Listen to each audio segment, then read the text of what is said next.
ಮಕ್ಕಳೇ ಇರು ಕಂಡ್ಯ, ಮನವ ಬಿಟ್ಟೆನಿತು ಆಗಲಿದಡೆ ನಿಮಗಿನ್ನು ಅನಘ ಶರಣರ ಅಡಿಯಾಣೆ. ಸರ್ವ ಶರಣರನ್ನ ಅಂತರಂಗದಲ್ಲಿ ಸ್ಮರಿಸಿಕೊಂಡು ತಮ್ಮೆಲ್ಲರ ಶ್ರೀಪಾದಕ್ಕೆ ಮತ್ತೊಮ್ಮೆ ಶರಣಾರ್ಥಿ.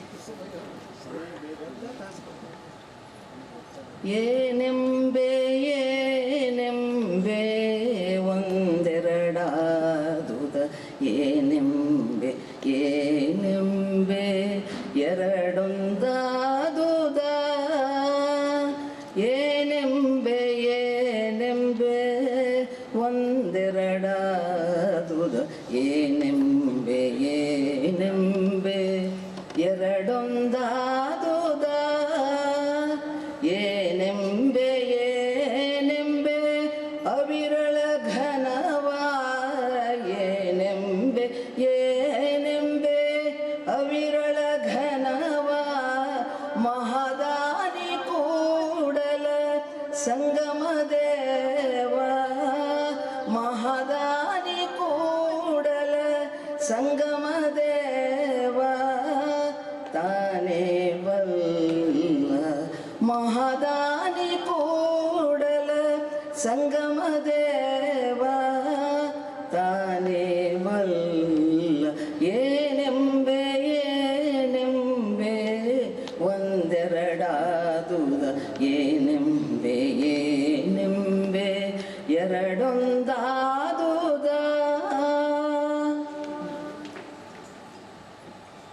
ನಾವು ನಿನ್ನೆ ದಿವಸ ಸಕಲ ಸಾಮಗ್ರಿಗಳನ್ನು ತಗೊಂಡು ಒಂದು ವಸ್ತುವನ್ನು ತಯಾರು ಮಾಡಿದ್ರಿ. ಅದನ್ನು ನಮ್ಮ ಅಂಗರೂಪವಾಗಿ ಪರಿಗಣಿಸಿದ್ವಿ. ಏನಂದ್ವಿ? ಅಷ್ಟಾವರಣಗಳೇ ಅಂಗ ಅಂತ ಹೇಳಿದ್ವಿ. ಅಪ್ಪವ್ರೀಗ ಆಚರಣೆಗೆ ಸಂಬಂಧಪಟ್ಟಂಗೆ ಮಾಡಿದ್ದನ್ನ ಏನು ತಯಾರಿ ವಸ್ತುಗಳಿದೆ ನಮ್ಮ ಹತ್ರ, ಆ ವಸ್ತುವನ್ನು ಏನೇನು ಹಾಕಿ ಮಾಡಬೇಕು ಪರಿಶುದ್ಧವಾಗಿರತಕ್ಕಂಥದ್ದಂತ ಇಲ್ಲಿ ಸ್ವಲ್ಪ ಆಚರಣೆಗಳನ್ನು ಹೇಳಿದ್ರು. ಆಚರಣೆ ಜ್ಞಾನ, ಅಲ್ಲಿ ಅರಿವು, ಅಲ್ಲಿ ಕ್ರಿಯಾತ್ಮಕವಾಗಿ ಕ್ರಿಯೆ ಮತ್ತು ಜ್ಞಾನ ಎರಡು ಸೇರಿ ಬರುವಂಥದ್ದೇ. ಒಂದು ಉಪ್ಪಿಟ್ಟಿರ್ಬೋದು ಅಥವಾ ನೀವೇನು ತಯಾರು ಮಾಡ್ತೀವಿ ಅದನ್ನು ಒಂದು ವಸ್ತು. ಈಗ ತಯಾರಾಗೈತ್ರಿ, ಏನೇನು ಹಾಕಬೇಕಂತೆಲ್ಲ ಉಪ್ಪು ಖಾರ ಹುಳಿ ಎಲ್ಲ ತಯಾರಾಕ, ಅಲ್ಲಿ ಇದು ನಿಮಗೆ ಒಳ್ಳೆ ಆಹಾರ ತಯಾರಾಗೈತಿ. ಇಲ್ಲಿ ಏನು ಮಾಡಬೇಕು? ಪ್ರಸಾದ ಮಾಡಬೇಕು. ಉಪ್ಪು ಹುಳಿ ಜಾಸ್ತಿ ಇದೆಯಾ ಇಲ್ವಾ, ಏನು ನನ್ನ ಸ್ವಾದಕ್ಕೆ ನಾನು ಯಾವ ರೀತಿ ಸ್ವೀಕಾರ ಮಾಡ್ತೇನೆ ಅನ್ನೋದನ್ನು ಕೂಡ ನಾನು ಅದನ್ನು ಅಲ್ಲಿ ಹೋಗಿಂದ ಮಾಡಬೇಕು. ಈಗಲ್ರಿ ಇದಿಲ್ಲಿ ಹೊರನೋಟಕ್ಕೆ ನೀವು ಆಸ್ವಾದನೆ ಮಾಡಬೇಕು. ಅದಕ್ಕೆ ಅಲ್ಲಿ ಹೇಳ್ತಾರೆ, ಅಷ್ಟಾವರಣವೇ ಅಂಗವಾಗಿ ಪಂಚಾಚಾರವೇ ಪ್ರಾಣವಾಗಿ ಅಪ್ಪವ್ರು ಹೇಳಿದ್ರು. ಈಗ ಈ ಶಟಸ್ಥಲದ ಎಲ್ಲವನ್ನೂ ತಯಾರು ಮಾಡಾಯ್ತು. ಈಗ ನಾವೆಲ್ಲ ಕುಂತು ಪ್ರಸಾದ ಮಾಡಬೇಕು. ಪ್ರಸಾದ ಮಾಡಿಂದ ಅದು ಹೇಳಬೇಕು. ಹೇಳಕ್ ಬರಂಗಿಲ್ಲ.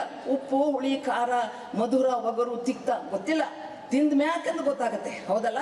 ಈಗ ಎಷ್ಟೊಂದು ವಿಚಾರಗಳನ್ನು ಅಂಗವಾಗಿ ಏನನ್ನು ಪರಿಗಣಿಸ್ಬೇಕು, ಆಚರಣೆಗಳನ್ನು ಏನೇನು ಮಾಡ್ಬೇಕಂತ ಹೇಳಿದ ನಂತರ ಆಚರಣೆಯನ್ನು ಮಾಡಿದಾಗ ಮಾತ್ರ ಇದು ಅರಿವಿಗೆ ಬರ್ತಕ್ಕಂಥದ್ದು. ತಿಂದ ನಂತರವೇ ಹೇಳಬೇಕು ಉಪ್ಪು ಹುಳಿ ಖಾರ ಏನಂತ, ಹೌದಾ? ಅದಕ್ಕೆ ರುಚಿಯನ್ನು ಅರಸಬಾರದು ಹೇಳಿ ಆಚರಣೆಗಳಲ್ಲಿ ಹೇಳ್ತಾರೆ. ಹಾಗೆ ಈ ಶಟಸ್ಥಲದ ಇಲ್ಲಿ ಏನಿಲ್ಲ, ಹೇಳೋದು ಆರು ಮೆಟ್ಲೆ ಹೇಳ್ತಾರ್ರಿ. 6 ಮೆಟ್ಲು ಅದ್ರ ಹೆಜ್ಜೆ ಇಡ್ಬೇಕಲ್ಲ, ಮೆಟ್ಲ ಮೇಲೆ ಏರ್ಬೇಕಲ್ಲ, ಅದಕ್ಕೆ ಹೇಳ್ತಾರೆ 101 ಹೆಜ್ಜೆಗಳಿಟ್ಟರೆ 6 ಮೆಟ್ಲನ್ನು ಹತ್ತಲಿಕ್ಕೆ ಸಾಧ್ಯ ಆಗುತ್ತೆ. ಇದಕ್ಕೆ ಏನು ಹೇಳ್ತಾರೆ? ಷಟ್ ಸ್ಥಳ. ಷಟ್ ಅಂತ ಹೇಳಿದ್ರೆ 6, ಸ್ಥಳ ಅಂದರೆ ಪರಬ್ರಹ್ಮದ ಸ್ವರೂಪ ಅಂತೇಳಿ ನಿನ್ನೆ ಮೊನ್ನೆ ಎಲ್ಲನೂ ಕೂಡ ಅದನ್ನು ವಿಚಾರವಾಗಿ ಹೇಳಿದರು. ಶಟಸ್ಥಳ 6 ಹಂತಗಳನ್ನು ಅಂದರೆ 6 ಮೆಟ್ಟಿಲನ್ನು ಏಳಲಿಕ್ಕೆ ಇರುವಂಥದ್ದು ಎಷ್ಟು ಮೆಟ್ಟಿಲು?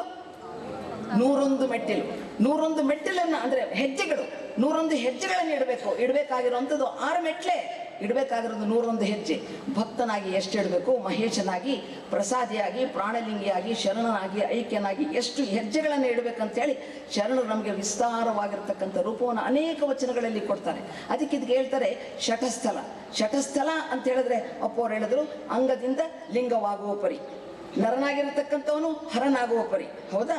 ಹೀಗೆ ಒಂದೊಂದು ಹಂತವನ್ನ ಈಗ ನೋಡಿ, ಎಲ್ಲ ಈಗ ಪ್ರಾರಂಭದಲ್ಲಿ ನಾವೇನು ಮಾಡ್ತೇವೆ, ಎಲ್ಲ ನಮಗೆ ಗೊತ್ತೈತೆ. ಅದನ್ನು ಆಚರಣೆಗೆ ತರಬೇಕಾದ್ರೆ ಹೇಳೋತೀವಿ ನಾವು. ಅಲ್ಲಿಗೆ ಏನಾಗುತ್ತೆ, ನಮ್ಗೆ ಅನುಭವ ಬರ್ಲಿಕ್ಕೆ ಸಾಧ್ಯ ಆಗೋದಿಲ್ಲ. ಅದಕ್ಕೆ ಏನು ಮಾಡ್ತಾರೆ ಶರಣರು? ಹಂತ ಹಂತವಾಗಿ ಮೆಲ್ಲನೆ ಭಕ್ತನ ಎನಿಸಿಕೊಂಬೆ, ಮೆಲ್ಲನೆ ಮಹೇಶ್ವರನ ಎನಿಸಿಕೊಂಬೆ, ಮೆಲ್ಲನೆ ಸಾವಕಾಶ ಹೋಗ್ಬೇಕ್ರಿ. ಈಗ ನಾವು ಅಂಗನವಾಡಿಗೆ ಸೇರಿಸಿದಂಥ ಮಕ್ಕಳು ಬರ್ತಾ ಅದೇ ಬರ್ತಾ ಅದೇ ವಿಸ್ತಾರವಾಗಿದ್ದ ರೂಪವನ್ನು ತಗೊಂಡು MA PhD ಎಲ್ಲ ಮಾಡ್ತಾರೆ. ಹೌದಲ್ಲ? ಅದೇ ABCDನೇ, ಅದೇ ಅಕ್ಷರಗಳೇ, ಅದೇ ವರ್ಣಮಾಲೆಯಲ್ಲಿ ಇರತಕ್ಕಂಥ ಅಕ್ಷರಗಳನ್ನೇ ಕಲಿತು ವಿಸ್ತಾರವಾಗಿರ್ತಕ್ಕಂಥ ಪದಗಳ ಜೋಡಣೆಯಲ್ಲಿ ಜ್ಞಾನವನ್ನು ಪಡ್ಕೊಂಡು ಆ ಒಂದು ಹಂತವನ್ನು ತಲುಪ್ತಾರೆ. ಅಷ್ಟೇ ತಾನೇ ಇರೋದು. ಇದೇನಿಲ್ಲಲ್ಲ, ಹಾಗೇನೆ ಇಲ್ಲಿನೂ ಕೂಡ ಪ್ರಾರಂಭದಿಂದ ಏನು ಮಾಡಬೇಕು, ಭಕ್ತನಾಗಿ ಏನು ಮಾಡಬೇಕು, ಮಹೇಶನಾಗಿ ಏನು ಮಾಡಬೇಕು, ಪ್ರಸಾದಿಯಾಗಿ, ಪ್ರಾಣಲಿಂಗಿಯಾಗಿ, ಶರಣನಾಗಿ, ಐಕ್ಯನಾಗಿ, ಹೇಗೆ ನಾನು ಹಂತ ಹಂತವಾಗಿ ಒಂದೇ ಸರಿಗೆ ನಾನು ಮೆಟ್ಲೇರ್ಲಿಕ್ಕೆ ಬರಲ್ಲ, ಸಾವಕಾಶ ಏರ್ಕೋತ ಬರಬೇಕು. 1 ರಿಂದ 2, 2, 3, 4, 5, ಹೌದಲ್ಲ? ಹಾಗೆ ಇದಕ್ಕೆ ಶಟಸ್ಥಲದ ಸಿದ್ಧಾಂತವನ್ನ ನಾವು ಯಾವಾಗಲೂ ಆನುಭಾವಿಕ ನೆಲೆಯಲ್ಲಿ, ಸುಮ್ಮನೆ ಹೇಳುವಂಥದ್ದಲ್ಲ ಇದು. ರುಚಿ ಹೆಂಗೈತೆ? ಚೆನ್ನಾಗಿದೆ, ಚೆನ್ನಾಗಿದೆ. ಹೆಂಗ್ ಚೆನ್ನಾಗಿದೆ? ತಿನ್ಬೇಕು, ಹೌದಲ್ಲ? ಹಾಗೆ ಈ ಜ್ಞಾನ ಕ್ರಿಯಾತ್ಮಕವಾಗಿ, ಅಲ್ಲಿ ಭಾವಾತ್ಮಕವಾಗಿ ಹೇಳಿದ್ರೆ, ಈಗ ಭಾವನಲ್ಲಿ ನಾನು ತಿಳ್ಕೊಳ್ಬೇಕು ಅದನ್ನು. ಅದಕ್ಕಲ್ಲಿ ಹೇಳ್ತಾರೆ, ಇದೆಲ್ಲ ನಾನು ಭಕ್ತನಾಗಲಿಕ್ಕೆ ಹೇಗೆ ನಾನು ಈ ಸೃಷ್ಟಿ ನಾನು ಬಂದೆ ಹೇಳಿದ್ರಪ್ಪ ಅವರು. ಇದೆಲ್ಲ ಮಾನವ ಜನ್ಮ ಬರೋದೇ ಬಹಳ ದುರ್ಲಭ. ಸುಮ್ಮನೆ ಬಂದಿಲ್ರಿ ನಾವು. ಎಷ್ಟೋ ವರ್ಷಗಳಿಂದ ಜನ್ಮಾಂತರದಿಂದ ಕಸವನ್ನ ತೋಡ್ಕೊಂಡು ಎಲ್ಲ ಜೋಡಿಸ್ಕೊಂಡು ಬಂದೀವಿ. ಈ ಜನ್ಮ ಅದೃಷ್ಟವಶಾತ್ ನಾವೆಲ್ಲರೂ ಕೂಡ ಮಾನವರಾಗಿ ಬಂದಿದ್ದೀವಿ. ಈ ಒಂದು ಸುಂದರವಾಗಿರ್ತಕ್ಕಂಥ ಪರಿಸರದಲ್ಲಿ ಅಲ್ಲಿ ಸ್ವಾಮಿ ಅಂದರೆ ಎಲ್ಲ ವಿಶೇಷವಾಗಿರ್ತಕ್ಕಂಥ ಸ್ವಾಮಿಗಳ ಒಂದು ಈ ಸಾನ್ನಿಧ್ಯದಲ್ಲಿ ನಾವು ಈ ಥರ ಚಿಂತನೆ ಮಾಡ್ತಿದ್ದೀವಲ್ಲ, ನಾವೆಲ್ಲರೂ ಕೂಡ ತುಂಬಾ ಅದೃಷ್ಟವಂತರು ಅಂತ ಹೇಳಿದ್ರೆ ನಮಗೇನು ಸ್ವಲ್ಪ ಸಮಯ ಇದೆ ಅಷ್ಟೇ ಮೇಲಕ್ಕೆ ಏರ್ಲಿಕ್ಕೆ. ಅದಕ್ಕಲ್ಲಿ ಹೇಳ್ತಾರೆ, ನಾನು ಹೇಗೆ ಬಂದೆ ಅಂತ ಹೇಳಿದ್ರೆ, ಅಪ್ಪ ಅವರು ಹೇಳಿದ್ರು, ಮತ್ತೆ ಯಾಕೆ ನಿಮ್ಗೆ ಇದೆ ನೋಡಿ, ಆ ಮೂಲವನ್ನು ಹಿಡಿದೇ ಎಲ್ಲವನ್ನು ಹೇಳ್ಬೇಕಾಗತ್ತೆ. ಆ ಮೂಲ ಹಿಡಿಲಾರ್ದಲ್ಲೇ ಹೇಳಲಿಕ್ಕೆ ಏನು ಬರೋದು ಇಲ್ಲ, ಅಲ್ಲಿ ಹೇಳಕ್ ಬರೋದು ಇಲ್ಲ. ಮೊದ್ಲಿಗೆ ನಾನು ಹೆಂಗೆ ಹಿಂಗಾಯ್ತು ಅಂತ ಹೇಳಿದ್ರೆ ಹೇಳಕ್ ಬರಲ್ಲ. 100 ಹೆಂಗಾಯ್ತು ಅಂದ್ರೆ ನಾನು ಶೂನ್ಯದಿಂದನೇ ಬರಬೇಕು. ಶೂನ್ಯದಿಂದನೇ ಬಂದು ಶೂನ್ಯದಿಂದ 1 ಆಯ್ತು, 1, 2, 2, 3, 4, 5, 6, 7, 9 ಆದ್ಮೇಲೆ ತಿರ್ಗಾ ಎಕ್ಸ್ಟ್ರಾ ಏನಾಯ್ತು? ಆ 0 ಅಂಕಿಗೆ ಮುಂದೆ ಹಾಕಿದ್ರೆ ಅದಕ್ಕೆ ಬೆಲೆ, ಅದಕ್ಕೆ ಹಿಂದೆ ಹಾಕಿದ್ರೆ ಬೆಲೆ ಐತೇನು? ಇಲ್ಲ. ಹಾಗೆ ಆ 100, ಆ 0, ಆ ಶೂನ್ಯ ಜಾಸ್ತಿ ಹಾಕೋತ ಹೋಗುತ್ತೆ. ಹಾಗೆ ಪ್ರತಿಯೊಂದು ವಿಚಾರವನ್ನು ಕೂಡ ಅಂಗವಾಗಿ ಏನೇನೋ ನಾನು ಅರ್ಥೈಸ್ಕೊಳ್ಬೇಕು, ನಾನು ಲಿಂಗವಾಗಿ ಏನೇನೋ ಆಚರಿಸ್ಬೇಕನ್ನೋದನ್ನು ಕೂಡ ಪರಿಪೂರ್ಣವಾಗಿರ್ತಕ್ಕಂಥ ಪಾಠವನ್ನ ಬಹಳ ಸಾಮಾನ್ಯ ಉದಾಹರಣೆಗಳನ್ನು ಕೊಟ್ಟು, ಸುಮ್ಮನೆ ತಾತ್ವಿಕವಾಗಿ ಯಾರು ಹೇಳಿಲ್ಲ. ತಾತ್ವಿಕವಾಗಿ ಕೆಲವೊಂದು ವಿಚಾರಗಳನ್ನು ಹೇಳಿದ್ರು ಕೂಡ ಯಾವ ರೀತಿ ನಾನು ಆಚರಿಸಲಿ, ನಾನು ಕೈಗೆಟ್ಟಬೇಕಲ್ಲ. ನಾನು ಕೈಗೆಟ್ಟಿದ ತಕ್ಷಣ ನಾನು ಮಾಡ್ಲಿಕ್ಕೆ ಬರುತ್ತೆ. ಶರಣರೆಲ್ಲ ಕೊಟ್ಟಿರೋದು ಅದೇ ತತ್ವ. ನಿನಗೆ ಎಷ್ಟಾಗತ್ತೆ ಅಷ್ಟು ಮಾಡು. ನೀನೇನು ಒಂದು ನೇಮವನ್ನು ನೀನು ಮಾಡ್ಕೋತೀಯ ಅಂತ ಹೇಳಿದ್ರೆ ನಿನ್ನ ಒಂದು ನೇಮ ನಿನಗೆ ತಕ್ಕಂಗೆ ಮಾಡ್ಕೊ. ನನಗೆ ಇವಾಗ ಬೆಳಗಿನ ಜಾವ ಚಳಿ ಇದೆ, ಎದ್ದೇಳಕ್ಕಾಗಲ್ಲ, ಬೇಡಪ್ಪ, ಬೇರೆ ದಿವಸ 5 ಗಂಟೆಗೆ ಲಿಂಗಪ್ಪನ ಪೂಜೆ ಮಾಡು ಹೇಳಿದ್ರೆ ಎಲ್ಲವನ್ನು ಒಳಗೊಂಡಿರತಕ್ಕಂಥ ಪರಮಾತ್ಮನ ಗುರುವಾಗಿರತಕ್ಕಂಥ ಇಷ್ಟಲಿಂಗವನ್ನ ಅಂಗೈವನ್ನ ಏನ್ ಮಾಡಿದ್ರು ಗದ್ದಿಗೆ ಮಾಡಿಕೊಟ್ರಲ್ಲ. ಇದನ್ನ ಏನ್ ಮಾಡು, ನಿರೀಕ್ಷೆ ಸುಮ್ ಕುಂತ ನೋಡ, ಬಟ್ ಅಷ್ಟೇ, ಸುಮ್ಮನೆ ನೋಡಷ್ಟೇ. ಅದೇನ್ ಮಾಡುತ್ತೆ ಅದನ್ನ ಕಣ್ಣಾಗಿಟ್ಕೋ. ಆ ಕಣ್ಣಾಗಿಟ್ಕೊಂಡಿರತಕ್ಕಂಥ ಲಿಂಗ ಸ್ವರೂಪವನ್ನ ನಿನ್ನ ದಿನಚರಿಯ ಪ್ರತಿ ವಸ್ತುವಿನಲ್ಲಿ ಕೂಡ ನೀನು ಅದನ್ನು ಕಾಣು ಅನ್ನೋದನ್ನು ಕೂಡ ಅಲ್ಲಿ ಹೇಳ್ಕೊಟ್ರು. ಅದಕ್ಕೆ ಇಲ್ಲಿ ಹೇಳ್ತಾರೆ, ಹೇಗೆ ನಾನು ಬಂದೆ ಅಂತ ಹೇಳಿದ್ರೆ, ಎಷ್ಟೋ ವರ್ಷಗಳ ಕಾಲ 1375 ಸಂಜೆ ಹೇಳ್ತಾರೆ ನಮ್ಮ ರುದ್ರೇಶ್ ಕಿತ್ತೂರ್ ಅವರು, 1375 ಮಿಲಿಯನ್ ವರ್ಷಗಳಲ್ಲಿ ಎಲ್ಲೂ ಅಂತ ಗೊತ್ತಿಲ್ಲ, ಯಾವಾಗ ಪ್ರಾರಂಭ ಆಯ್ತು ಅಂತ ಗೊತ್ತಿಲ್ಲ. ಈ ಸೃಷ್ಟಿ ಪ್ರಾರಂಭ ಆಗಿದ್ದು ನಮಗೆ ಗೊತ್ತೇ ಇಲ್ಲ. ಯಾವಾಗ ಆಯ್ತು ಅಂತ ಹೇಳಲಿಕ್ಕೆ ಅಲ್ಲಿ ಯಾರೂ ಇರಲಿಲ್ಲ. ಸರ್ವಶೂನ್ಯ ನಿರಾಲಂಬದಿಂದ ಯಾವತ್ತೋ ಒಂದು ದಿವಸ, ಎಷ್ಟೋ ಅನಂತ ವರ್ಷಗಳ ಕಾಲ ಆ ಪರಮಾತ್ಮ ತನಗೆ ತಾನೇ ಸುಮ್ಮನೆ ಇದ್ದಂತೆ. ಯಾವುದೋ ಒಂದು ಸಮಯದಲ್ಲಿ ಏನಾದರೂ ಒಂದು ಸೃಷ್ಟಿ ಮಾಡ್ಬೇಕಂತ ಅಂದಾಗ ಅವಾಗ ಒಂದು ವೈಬ್ರೇಷನ್ ಏನು ಹೇಳ್ದಲ್ಲ, ಅಲ್ಲಿ ಜಂಗಮತ್ವ ಅಲ್ಲಿ ಪ್ರಾರಂಭ ಆಯ್ತು. ಅಲ್ಲಿ ಒಂದು ಲವಲವಿಕೆ, ಒಂದು ಕ್ರಿಯಾತ್ಮಕವಾಗತಕ್ಕಂಥ ಮಾಡಬೇಕನ್ನೋ ಭಾವ ಏನು ಬಂತಲ್ಲ, ಅಲ್ಲಿ ಒಂದು ಶುರುವಾಗಿದ ತಕ್ಷಣ ಹೌದು ಏನು ಮಾಡಬೇಕು, ಮತ್ತೆ ನೆನ್ನೆ ಜಂಗಮ ಹೇಳಿದ್ರಲ್ಲ, ಚಲನಾತ್ಮಕವಾಗಿ ಮಾಡಲಿಕ್ಕೆ ಪ್ರಾರಂಭ ಆಯ್ತು. ಅಂದು ಯಾವಾಗಲೋ ಆಗಿರತಕ್ಕಂಥ ಆ ಚಲನೆ ಹೆಂಗಿದ್ದದು, ಅವಾಚ್ಯ ಸರ್ವಶೂನ್ಯ ನಿರಾಲಂಬ ಸ್ಥಿತಿಯಲ್ಲಿ ಇದ್ದಿದ್ದು ಅಲ್ಲಿ ನಿಶೂನ್ಯ ನಿರಂಜನ ಹಂಗೆ ಬಂದು, ಇವತ್ತು ಬೆಳಗ್ಗೆ ಹೇಳಿದ್ರಲ್ಲ, ಚಿನ್ನಾದ ಚಿದ್ಬಿಂದು ಕಳೆ, ಚಿನ್ನಾದವೇ ಬಕಾರ, ಚಿದ್ಬಿಂದುವೇ ಸಕಾರ, ಚಿತ್ಕಳೆಯೇ ವಕಾರ. ಹಿಂಗೆ ಬಸವ ಮೂಲ ಪರಮಾತ್ಮನ ಹೆಸರು ಬಸವ. ಆಮೇಲೆ ಆ ಬಸವ ನಂತರದಲ್ಲಿ ಈ ಧರ್ಮವನ್ನು ಸ್ಥಾಪನೆ ಮಾಡಿರ್ತಕ್ಕಂಥ ಬಸವಣ್ಣವ್ರ ಹೆಸರು ಬಸವ. ಹಂಗಾಗಿ ನಾವು ಕನ್ಫ್ಯೂಸ್ ಮಾಡ್ಕೊಂಡ್ಬಿಡ್ತೀವಿ, ಅದು ಹೆಂಗಿದೆ ಹೆಂಗಾಗುತ್ತೆ ಅಂತ ಹೇಳಿ. ಅದನ್ನು ಮಾಡಬಾರ್ದು. ಮೂಲ ಚೈತನ್ಯದ ಹೆಸರೇ ಬಸವ. ಅಲ್ಲಿಂದ ಬಂದಿದೆ ನಾದ ಬಿಂದು ಕಳೆ, ಅಕಾರ ಉಕಾರ ಮಕಾರ, ಅಕಾರ ಮುಕಾರ ಮಕಾರ, ಮೂಲ ಚಿತ್ ಸೇರಿ ಓಂಕಾರ ಆಯ್ತು. ಓಂಕಾರಕ್ಕೆ ಶಿವತತ್ವ ಅಂತ ಹೇಳಿದ್ರು. ಶಿವನೊಬ್ಬನೇ ಕೆಲಸ ಮಾಡಕ್ ಬರೋಂಗಿಲ್ಲ, ಶಕ್ತಿಯ ಆವಿರ್ಭಾವ ಆಯ್ತು. ನಮ ಶಿವಾಯ ಅಂತ ಮಾಡಿದ್ರು. ಓಂ ನಮಃ ಶಿವಾಯ. ಶಿವಶಕ್ತಿ ಸಂಪುಟವೇ ಈ ಸೃಷ್ಟಿ. ಓಂಕಾರದಲ್ಲಿರತಕ್ಕಂಥದ್ದು ಪಂಚಮಹಾಭೂತಗಳು. ಅಲ್ಲಿ ನಕಾರ ಮಕಾರ ಶಿಕಾರ ವಾಕಾರ ಯಕಾರ, ಪೃಥ್ವಿ ತೇಜ ವಾಯು ಆಕಾಶ ಎಲ್ಲಾಂದ ಬಂತು. ಪೃಥ್ವಿಯಿಂದ ಕರ್ಮೇಂದ್ರಿಯಗಳು, ಅಪ್ಪುವಿನಿಂದ ವಿಷಯೇಂದ್ರಿಯಗಳು, ಆಮೇಲೆ ಅಗ್ನಿ ತತ್ವದಿಂದ ಬಂದಿರತಕ್ಕಂಥದ್ದು ಜ್ಞಾನೇಂದ್ರಿಯಗಳು, ವಾಯುವಿಂದ ವಾಯು ಪಂಚಕಗಳು, ಅಂತಃಕರಣಗಳು, ಹೀಗೆ ಆಕಾಶ ತತ್ವ ಒಂದೊಂದು ಒಂದೊಂದು ಒಂದೊಂದು ಹೀಗೆ ವಿಸ್ತಾರ ಹಾಕೋತ್ ಏನ್ ಬಂತಲ್ಲ, ಅಲ್ಲಿ ಒಂದೇ ವಸ್ತು, ಒಂದೇ ಸ್ವಯಂಭೂ ರೂಪದಲ್ಲಿರ್ತಕ್ಕಂಥ ವಸ್ತು ಚಲನ ಮಾತ್ರದಿಂದ ಒಂದು ಎರಡಾಯ್ತು. ಏನೆಂಬೆ ಒಂದೆರಡು ಆತದ. ಒಂದು ಎಷ್ಟು ಅನಂತ ಕಾಲ ಇದ್ದಿದ್ದು ಒಂದು ಎರಡಾಯ್ತು. ಒಂದಕ್ಕೆ ಲಿಂಗ ಅಂದ್ರು, ಒಂದಕ್ಕೆ ಅಂಗ ಅಂದ್ರು. ಅಂಗ ಲಿಂಗ ಅದು ಪರಮಾತ್ಮನ ಸ್ವರೂಪ, ಲಿಂಗ ಜೀವಾತ್ಮನ ಸ್ವರೂಪ. ಇದಕ್ಕೆ ಏನ್ ಹೇಳಿದ್ರು? ಇದಕ್ಕೆ ಶಕ್ತಿ ಎಂದ್ರು, ಇದಕ್ಕೆ ಭಕ್ತಿ ಎಂದ್ರು. ಇದು ಉಪಾಸ್ಯ ವಸ್ತು, ಇದು ಉಪಾಸಕ. ಇದು ಹೀಗೆ ಅಲ್ಲಿಂದ ಮೂಲ ಚೈತನ್ಯದಿಂದ ಹೊರಹೊಮ್ಮಿ ಬಂದಿರತಕ್ಕಂಥ ಈ ಒಂದಿದ್ದು ಎರಡಾಯ್ತು. ಎರಡಿದ್ದು ಸುಮ್ಮನೆ ಆಯ್ತೇನು, ಮತ್ತೆ ವಿಕಾಸ ಆಯ್ತು. ಮತ್ತೆ ವಿಕಾಸ ಆಗಿದ್ದು ಲಿಂಗ ಭಾವಲಿಂಗ ಮೂರಾಯ್ತು. ತಿರ್ಗಾ ಭಾವಲಿಂಗ, ಪ್ರಾಣಲಿಂಗ, ಇಷ್ಟಲಿಂಗ ಅಂತಾಯ್ತು. ಹಾಗೇನೆ ಅಂಗವೂ ಕೂಡ ಮೂರಾಯ್ತು. ಒಂದು ಯೋಗಾಂಗ, ಭೋಗಾಂಗ, ತ್ಯಾಗಾಂಗ. ಇಷ್ಟೇನ ಇನ್ನೂ ಮುಂದುವರಿತು. ಲಿಂಗ ಮೂರಾಯ್ತು. ಲಿಂಗ ಮೂರಿದ್ದು ಆರಾಯ್ತು. ಭಾವಲಿಂಗವೇ ಮಹಾಲಿಂಗ ಪ್ರಸಾದಲಿಂಗ ಅಂತಾಯ್ತು. ಪ್ರಾಣಲಿಂಗವೇ ಜಂಗಮಲಿಂಗ ಶಿವಲಿಂಗ ಅಂತಾಯ್ತು. ಆಮೇಲೆ ಇಷ್ಟಲಿಂಗವೇ ಗುರುಲಿಂಗ ಆಚಾರಲಿಂಗ ಆಯ್ತು. ಇಲ್ಲಿ ಯೋಗಾಂಗವೇ ಐಕ್ಯ ಶರಣ ಆಯ್ತು. ಭೋಗಾಂಗವೇ ಪ್ರಾಣಲಿಂಗಿ ಪ್ರಸಾದಿ ಆಯ್ತು. ತ್ಯಾಗಾಂಗವೇ ಮಹೇಶ ಭಕ್ತ ಆಯ್ತು. ಒಂದಿದ್ದ ವಸ್ತು ಇಷ್ಟೊಂದು ವಿಸ್ತಾರ ಹಾಕೋತ್ ಬಂತು. ಹೆಂಗಂತೂ ಭಕ್ತನಾಗಿ ಬಂದ ಈ ಭೂಮಿಗೆ. ಭಕ್ತನಾಗಿ ಬಂದಿದ ತಕ್ಷಣ ನೋಡಿದ್ವಲ್ಲ ನಾವು ಈ ಒಳಗಿನ ಪ್ರಪಂಚ, ಹೊರಗಿನ ಪ್ರಪಂಚವನ್ನು ನೋಡಿ ತನ್ನನ್ನು ತಾನು ಅದಕ್ಕೆ ನನಗೆ ಎಷ್ಟು ಚೆನ್ನಾಗಿದೆ ಸುಂದರವಾಗಿರ್ತಕ್ಕಂಥ ಈ ಪ್ರಪಂಚ ಅಂಥೇಳಿ ತಾನು ಅದರೊಳಗಡೆ ಸೇರಿದ. ಆದ ಏನಾದ? ಜೀವಾತ್ಮನಾದ. ಹೊರಗಿನ ಪ್ರಾಪಂಚಿಕ ಸುಖಕ್ಕೆ ತನ್ನನ್ನು ತಾನು ತೊಡಗಿಸ್ಕೊಂಡು ಬಂದ. ಎಲ್ಲಿಂದ ಬಂದ ಅವನು? ಮೂಲ ಚೈತನ್ಯದಿಂದ, ಪರಿಶುದ್ಧವಾಗಿರ್ತಕ್ಕಂಥ ಚೈತನ್ಯದಿಂದ ಹೊರಹೊಮ್ಮಿರತಕ್ಕಂಥ ಈ ಒಂದು ಕ್ರಿಯೆ ಬಂದಿಲ್ಲ. ಏನಾಯ್ತು? ಜೀವಾತ್ಮನಾದ. ಜೀವಾತ್ಮ ಅಂತ ಹೇಳಿದ್ರೆ ಹೊರಗಿನ ಪ್ರಪಂಚಕ್ಕೆ ತನ್ನ ಮೂಲ ಚೈತನ್ಯ, ಅದರಿಂದನೇ ನಾನು ಬಂದಿದ್ದೀನಿ ನೆನಪಾರ್ತು. ಈ ಹೊರಗಿನ ಪ್ರಪಂಚಕ್ಕೆ ತೊಡಗಿಸ್ಕೊಂಡ ಅಲ್ಲಿ ತನ್ನ ಮೂಲ ನೆಲೆಯನ್ನು ಮರೆತು ನಾವೆಲ್ಲ ಏನು ಮಾಡ್ತಿದ್ದೀವಲ್ಲ ಹೀಗೆ ಓಡಾಡ್ಕೋತ ಮಾಡ್ಕೊಂಡು ಕೂತೀವಿ. ಮೂಲ ನೆನಪಾರ ಐತೆ ನಮಗೆ. ಹೌದಾ? ಇದಿಷ್ಟು ಬಂದ ಇವನು ಏನಕ್ಕೆ ಸಾಧನೆ ಮಾಡಬೇಕಲ್ಲ. ಎಷ್ಟೋ ದಿವಸಗಳ ಕಾಲ ಈ ಸಾಧನೆ ಮಾಡಿರ್ತಕ್ಕಂಥ ಈ ಭಕ್ತ ಮುಂದೆ ಏನಾರು ಹೋಗ್ಬೇಕಲ್ಲ. ಗೊತ್ತಾಯ್ತು ಅವನಿಗೆ, ನನ್ನ ಜೀವನ ಏನೈತಿ, ಬರೀ ಹೊರಗಿನ ಪ್ರಪಂಚದಾಗಿದ್ದೀನಲ್ಲಪ್ಪ, ನಾನು ಆಗ್ಬೇಕಾಗಿರೋದೇನು, ನಾನು ಎಯ್ದುವ ಪರಿ ಏನು, ನಾನು ಮಾಡತಕ್ಕಂಥ ಕೆಲಸ ಏನಂತ ಅರ್ಥ ಆಯ್ತಲ್ಲ. ಅವಾಗ ಏನು ಮಾಡ್ದ ಅವನು? ಒಳ್ಳೆ ಗುರುವಿನ ಸಾನ್ನಿಧ್ಯವನ್ನು ಪಡ್ಕೊಳ್ಳಿಕ್ಕೆ ಹೋದ. ಅದಕ್ಕೆ ಒಬ್ಬ ವ್ಯಕ್ತಿ ಬೇಕಲ್ಲ, ಅವನಿಗೆ ಭಕ್ತಿ ಬೇಕು. ಅದಕ್ಕೆ ಭಕ್ತನಿಗೆ ಶ್ರದ್ಧಾಭಕ್ತಿ ಅಂತ ಕೊಟ್ಟರು, ನಿಷ್ಠಾಭಕ್ತಿ, ಆಮೇಲೆ ಅವಧಾನ, ಅನುಭವ, ಆನಂದ, ಸಮರಸ. ಹಾಗೆ ಇಲ್ಲಿಯೂ ಕೂಡ ಶಕ್ತಿ ಬೇಕಲ್ಲ. ಕ್ರಿಯಾ, ಜ್ಞಾನ, ಇಚ್ಛಾ, ಆದಿಶಕ್ತಿ, ಪರಾಶಕ್ತಿ, ಚಿಚ್ಛಾಶಕ್ತಿ. ಹೀಗೆ ಒಂದು ಶೂನ್ಯದಲ್ಲಿದ್ದಂಥ ಒಂದು ಸ್ವರೂಪ ಇಷ್ಟೊಂದು ವಿಸ್ತಾರ ಹಾಕೋತ್ ಬಂದು ಇಷ್ಟೊಂದು ನೆಲದಲ್ಲಿ ನಾವೆಲ್ಲರೂ ಎಷ್ಟೊಂದು ಮನುಜನ್ಮವನ್ನು ಪಡ್ಕೊಂಡು ಇಷ್ಟೊಂದು ಕೆಲಸವನ್ನು ಮಾಡಲಿಕ್ಕೆ ನಾವು ಪ್ರಾರಂಭ ಮಾಡಿವಿ. ಇದಿಷ್ಟೆಲ್ಲ ಆಯಿತು. ಈ ಸೃಷ್ಟಿ ಕ್ರಮದಲ್ಲಿ ಶಕ್ತಿಯೇ ಹಿಡಿದು ಬಂದಿರತಕ್ಕಂಥದ್ದು ಸೃಷ್ಟಿ ಕ್ರಮ. ಭಕ್ತಿಯ ಸ್ಥಳವನ್ನು ಭಕ್ತಿ ಹಿಡ್ಕೊಂಡು ಮೇಲೆ ಕತ್ತುವಂಥದ್ದು ಲಯವಾಗಿರ್ತಕ್ಕಂಥದ್ದು ಸೃಷ್ಟಿ ಲಯ. ನಾನೀಗ ಮಾನವನಾಗಿ ಎಲ್ಲ ರೀತಿಯ ಗುಣಗಳನ್ನು ಪಡ್ಕೊಂಡು ಈ ಮಾನವನಾಗಿ ನಾನು ಈ ಭೂಮಿಗೆ ಬಂದೀನಿ. ನಾವೆಲ್ಲ ಬಂದೀವಿ, ಹೋದಲ್ಲ? ಬಂದಿದ ನಂತರ ನಾನೀಗೇನು ಮಾಡಬೇಕು? ನಿವೃತ್ತಿ ಮಾರ್ಗದಲ್ಲಿ ಹೋಗ್ಬೇಕು. ಇದು ಪ್ರವೃತ್ತಿ ಅಂದ್ರು, ಅದು ನಿವೃತ್ತಿ. ನಿವೃತ್ತಿ ಅಂದ್ರೆ ಏನು? ಎಲ್ಲವನ್ನು ಬಿಟ್ಕೋತ್ ಹೋಗ್ಬೇಕು. ಏನೇನು ನಾನು ಇಲ್ಲಿ ಪಡ್ಕೊಂಡಿದ್ನಲ್ಲ, ಇದು ಯಾವುದು ನನ್ನದಲ್ಲ. ನಾನು ಇಲ್ಲಿ I have been asked by the almighty as guest, have been invited as guest. ನಾನು ಆತಿಥ್ಯ ಇಲ್ಲೆಲ್ಲ ಬಂದೀವಿ 3 ದಿವಸ. ಏನು ಪ್ರಸಾದ ಕೊಡ್ತಾರೆ, ಭಾಳ ಮಸ್ತ್ ಐತೆ ಅಂತ ತಿಂತೀವಿ, ಆ ಶರಣ ಮಾಡ್ಕೋತೀವಿ, ಹೋಗ್ತೀವಿ. ಅದಲ್ಲ, ಹಾಗೆ ನಮ್ಮ ಜೀವನದಲ್ಲಿಯೂ ಕೂಡ ನಾವು ಅತಿಥಿಗಳಾಗಿ ಬಂದವರು, ಇಲ್ಲೇ ಇರೋರು ಅಂತಲ್ಲ. ಎಷ್ಟೋ ಸ್ವಲ್ಪ ದಿವಸ ನಮ್ಮ ಮಾನವನ ಆಯುಷ್ಯ 100 ವರ್ಷ ಅಂತ ಇಟ್ಟುಕೊಂಡ್ರೆ ಆ 100 ವರ್ಷದ ಒಳಗಡೆ ಎಷ್ಟು ದಿವಸವೂ ಕೂಡ ಆಗಬಹುದು, ಹೌದಲ್ವಾ?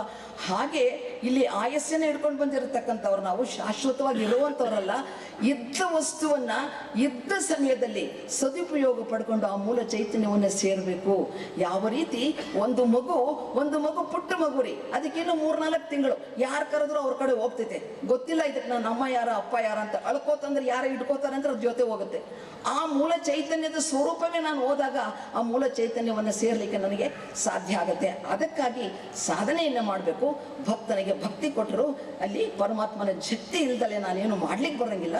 ಈ ರೀತಿ ನನಗೆ ಪ್ರಾರಂಭ ಆಯಿತು. ಅದಕ್ಕೆ ಭಕ್ತನೆನಿಸಿಕೊಂಬೆನಯ್ಯ ಮೆಲ್ಲ ಮೆಲ್ಲನೆ.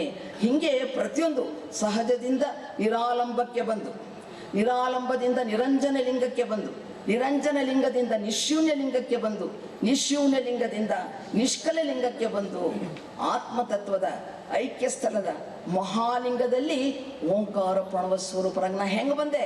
ಓಂಕಾರ ಪ್ರಣವ ಸ್ವರೂಪರಾಗಿ.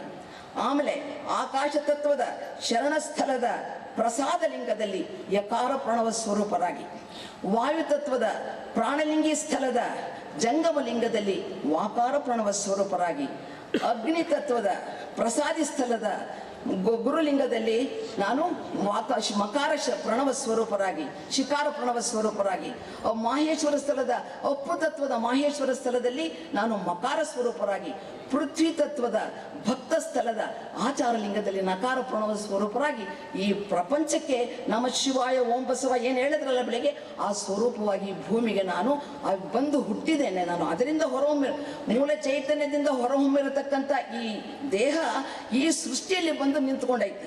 ಈಗ ನಾನು ಸಾಧನೆಯನ್ನು ಮಾಡಬೇಕಲ್ಲ. ಏನಾಯ್ತು? ಪ್ರವೃತ್ತಿ ಮಾರ್ಗಕ್ಕೆ ಬಂದಿದ ತಕ್ಷಣ ನಾನು ಪ್ರಾಪಂಚಕ ಸುಖಕ್ಕೆ ಒಳಗಾದೆ, ಪ್ರಾಪಂಚಿಕನಾದೆ. ಇಲ್ಲಿ ಪ್ರಪಂಚ ಉಪಸರ್ಗ ಪಂಚ 5 ಇವೆ. ಅಂದ್ರೇನು? ಪಂಚಮಹಾಭೂತದಿಂದ ಕೂಡಿರತಕ್ಕಂಥ ಈ ಶರೀರ ಪಂಚಮಹಾಭೂತದಿಂದ ಕೂಡಿರತಕ್ಕಂಥದ್ದು. ಈ ಪ್ರಾಪಂಚಿಕ ಸುಖಕ್ಕೆ ಒಳಗಾಗಿ ತನ್ನನ್ನು ತಾನು ಮೂಲ ಮರ್ತನಲ್ಲ. ಅದಕ್ಕೆ ಏನ್ ಮಾಡ್ದ ಅವನು? ಮೊದಲಿಗೆ ಗುರುವಿಗೆ ಶರಣಾಗಬೇಕಂತ ಮಾಡ್ಕೊಂಡ. ಯಾರನ್ನ ಹೇಳ್ಬೇಕಲ್ಲ, ನನಗೆ ಗೊತ್ತಿಲ್ಲ, ನಾವು ಇಲ್ಲಿ ಬರ್ಲಿಕ್ಕೆ ನಮ್ಗೆ ಜಾಗ ಗೊತ್ತಿಲ್ಲ, ಯಾರನ್ನ ಕೇಳ್ಕೋತ ಬಂದ್ವಿ. ಏನು ಬಿಡ್ರಿ, ರೂಟ್ ಹಾಕೊಂಡ್ರೆ ಸಿಗ್ತೈತಿ. ಆದ್ರೂ ಕೂಡ ಒಬ್ಬರನ್ನ ಕೇಳ್ಬೇಕಲ್ಲ, ನಾವು ಹೋಗ್ತಿರೋ ದಾರಿ ಸರಿನಾ ತಪ್ಪ ಅಂತ ಕೇಳ್ಬೇಕಲ್ಲ. ಹಾಗೆ ಗುರುವಿನ ಸಾನ್ನಿಧ್ಯ ಅದೃಷ್ಟವಶಾತ್ ಒಳ್ಳೆ ಗುರುಗಳ ಸಾನ್ನಿಧ್ಯ ಅವನಿಗೆ ಸಿಕ್ತು. ಸಾಧನೆಯನ್ನು ಮಾಡಪ್ಪ, ಈ ರೀತಿ ಮಾಡಂತ ಗುರುಗಳು ಅವ್ರಿಗೆ ಏನ್ ಮಾಡಿದ್ರು? ಚೆನ್ನಾಗಿ ಅವ್ರಿಗೆ ಗುರುಗಳ ಸಾನ್ನಿಧ್ಯವನ್ನ ಬಂದಾಗ ನಿನ್ನೆ ದೀಕ್ಷೆದ ಹೇಳಿದ್ರು, ನೀನೇ ಬೆಳಗ್ಗೆನೂ ಹೇಳಿದ್ರು, ಲಿಂಗ ಪೂಜೆ ಮಾಡ್ತಿರ್ಬೇಕಾದ್ರೆ ವೇದ ದೀಕ್ಷೆ, ಮಂತ್ರ ದೀಕ್ಷೆ, ಕ್ರಿಯಾ ದೀಕ್ಷೆ. ಇದು ಇನ್ನೊಂದು ವಿಶೇಷ ಅಂದ್ರೆ ಇತ್ತೀಚೆಗೆ ವಚನಗಳನ್ನು ನೋಡ್ತಿರ್ಬೇಕಾದ್ರೆ ಅನಿಸ್ತಿರೋದು, ನಾವೆಲ್ಲ ಯಾಕಪ್ಪ ಲಿಂಗ ಕಟ್ಕೊಂಡು ಲಿಂಗ ಬಿಡ್ತಾ ಇದೀವಿ ಅಂದ್ರೆ, ನಮಗೆ ಈ ಸೃಷ್ಟಿಯಲ್ಲಿ ನಾವೆಲ್ಲ ಏನು ಹುಟ್ಟಿದ್ವಲ್ಲ, ನಾವೆಲ್ಲ ಹುಟ್ಟಿದ್ದಕ್ಕೆ ನಾವೆಲ್ಲರೂ ಪರಮಾತ್ಮನ ದೃಷ್ಟಿಯಲ್ಲಿ ಸಮಾನರು. ಹೆಣ್ಣು ಗಂಡ ನಾನು ಮಾಡ್ಕೊಂಡೇನಷ್ಟೇ. ನಿರಾಕಾರ ಪರಮ ತತ್ವದ ಸಾಕಾರ ರೂಪೇ ಈ ಪೃಥ್ವಿ, ಆಮೇಲೆ ಈ ಪ್ರಕೃತಿ. ಈ ಪ್ರಕೃತಿಯಲ್ಲಿ ನಾವೆಲ್ಲ ಮಾನವರಾಗಿ ಹುಟ್ಟಿದೀವಲ್ಲ, ನಾನು ಭೇದ ಮಾಡೀನಿ ಹೆಣ್ಣು ಗಂಡಂತ. ಪರಮಾತ್ಮನ ದೃಷ್ಟಿಯಲ್ಲಿ ಅದಿಲ್ಲ. ಹೌದಾ? ಹೇಳಿದ್ರು ಪ್ರಣವಾರೂಢನು ಪ್ರಣವ ಸ್ವರೂಪನು ಎಲ್ಲ ಒಂದೇ ಆಗಿರ್ಬೇಕಾದ್ರೆ ನಾನು ಭೇದ ಏನು ಮಾಡಿದ್ದೀನಲ್ಲ, ನಾನು ಭೇದ ಮಾಡಿದ್ದಕ್ಕೆ ನನಗೇನಾಯ್ತು? ಅಲ್ಲಿ ನನಗೇನು ಸತ್ಯ ಕಳಿಬೇಕು, ಸತ್ಯ ತಿಳ್ಕೊಳ್ಬೇಕು ಅನ್ನೋ ಭಾವ ನನಗೆ ಗೊತ್ತಾಗ್ಲಿಲ್ಲ. ಎಲ್ಲ ಈಗ ಶಟಸ್ಥಲದ ಅಂದ್ರೇನು 21 ದೀಕ್ಷೆಗಳೇನು ಹೇಳಿದ್ರಲ್ಲ, 21 ದೀಕ್ಷೆಗೆ ಅಂದ್ರೆ ಹಸ್ತಮಸ್ತಕ ಮಾಡಿ ವೇದಾ ದೀಕ್ಷೆ, ಮನಸ್ಸಿಗೆ ಮನಸ್ಸು ಅಧೋಮುಖವಾಗಿ ಹರಿಯುತ್ತಪ್ಪ, ಎಲ್ಲೆಲ್ಲೋ ಹೋಗುತ್ತೆ ಅದನ್ನು ಹಿಡ್ಕೊ ಅಂತ ಹೇಳ್ಬಿಟ್ಟು ಮಂತ್ರದ ಬೋಧನೆ ಮಾಡಿದ್ರು. ಈ ಕಾಯಕ್ಕೆ ಸ್ಥೂಲ ಶರೀರಕ್ಕೆ ಇಷ್ಟಲಿಂಗದ ಸಂಬಂಧವನ್ನು ಮಾಡಿದ್ರು. ಹೀಗೆ ಸ್ಥೂಲ ಸೂಕ್ಷ್ಮ ಕಾರಣ 3 ದೇಹದಲ್ಲಿ ಕ್ರಿಯಾ ದೀಕ್ಷೆ, ಮಂತ್ರ ದೀಕ್ಷೆ, ವೇದಾ ದೀಕ್ಷೆಗಳನ್ನ ಕೊಟ್ಟರು. ಹಾಗೆ ಈಗ ಒಂದು ಮಗುವನ್ನ ನಾನು ಶಾಲೆಗೆ ಸೇರಿಸ್ಬೇಕಂತ ಹೇಳಿದ್ರೆ ಏನಿರುತ್ತೀರಿ?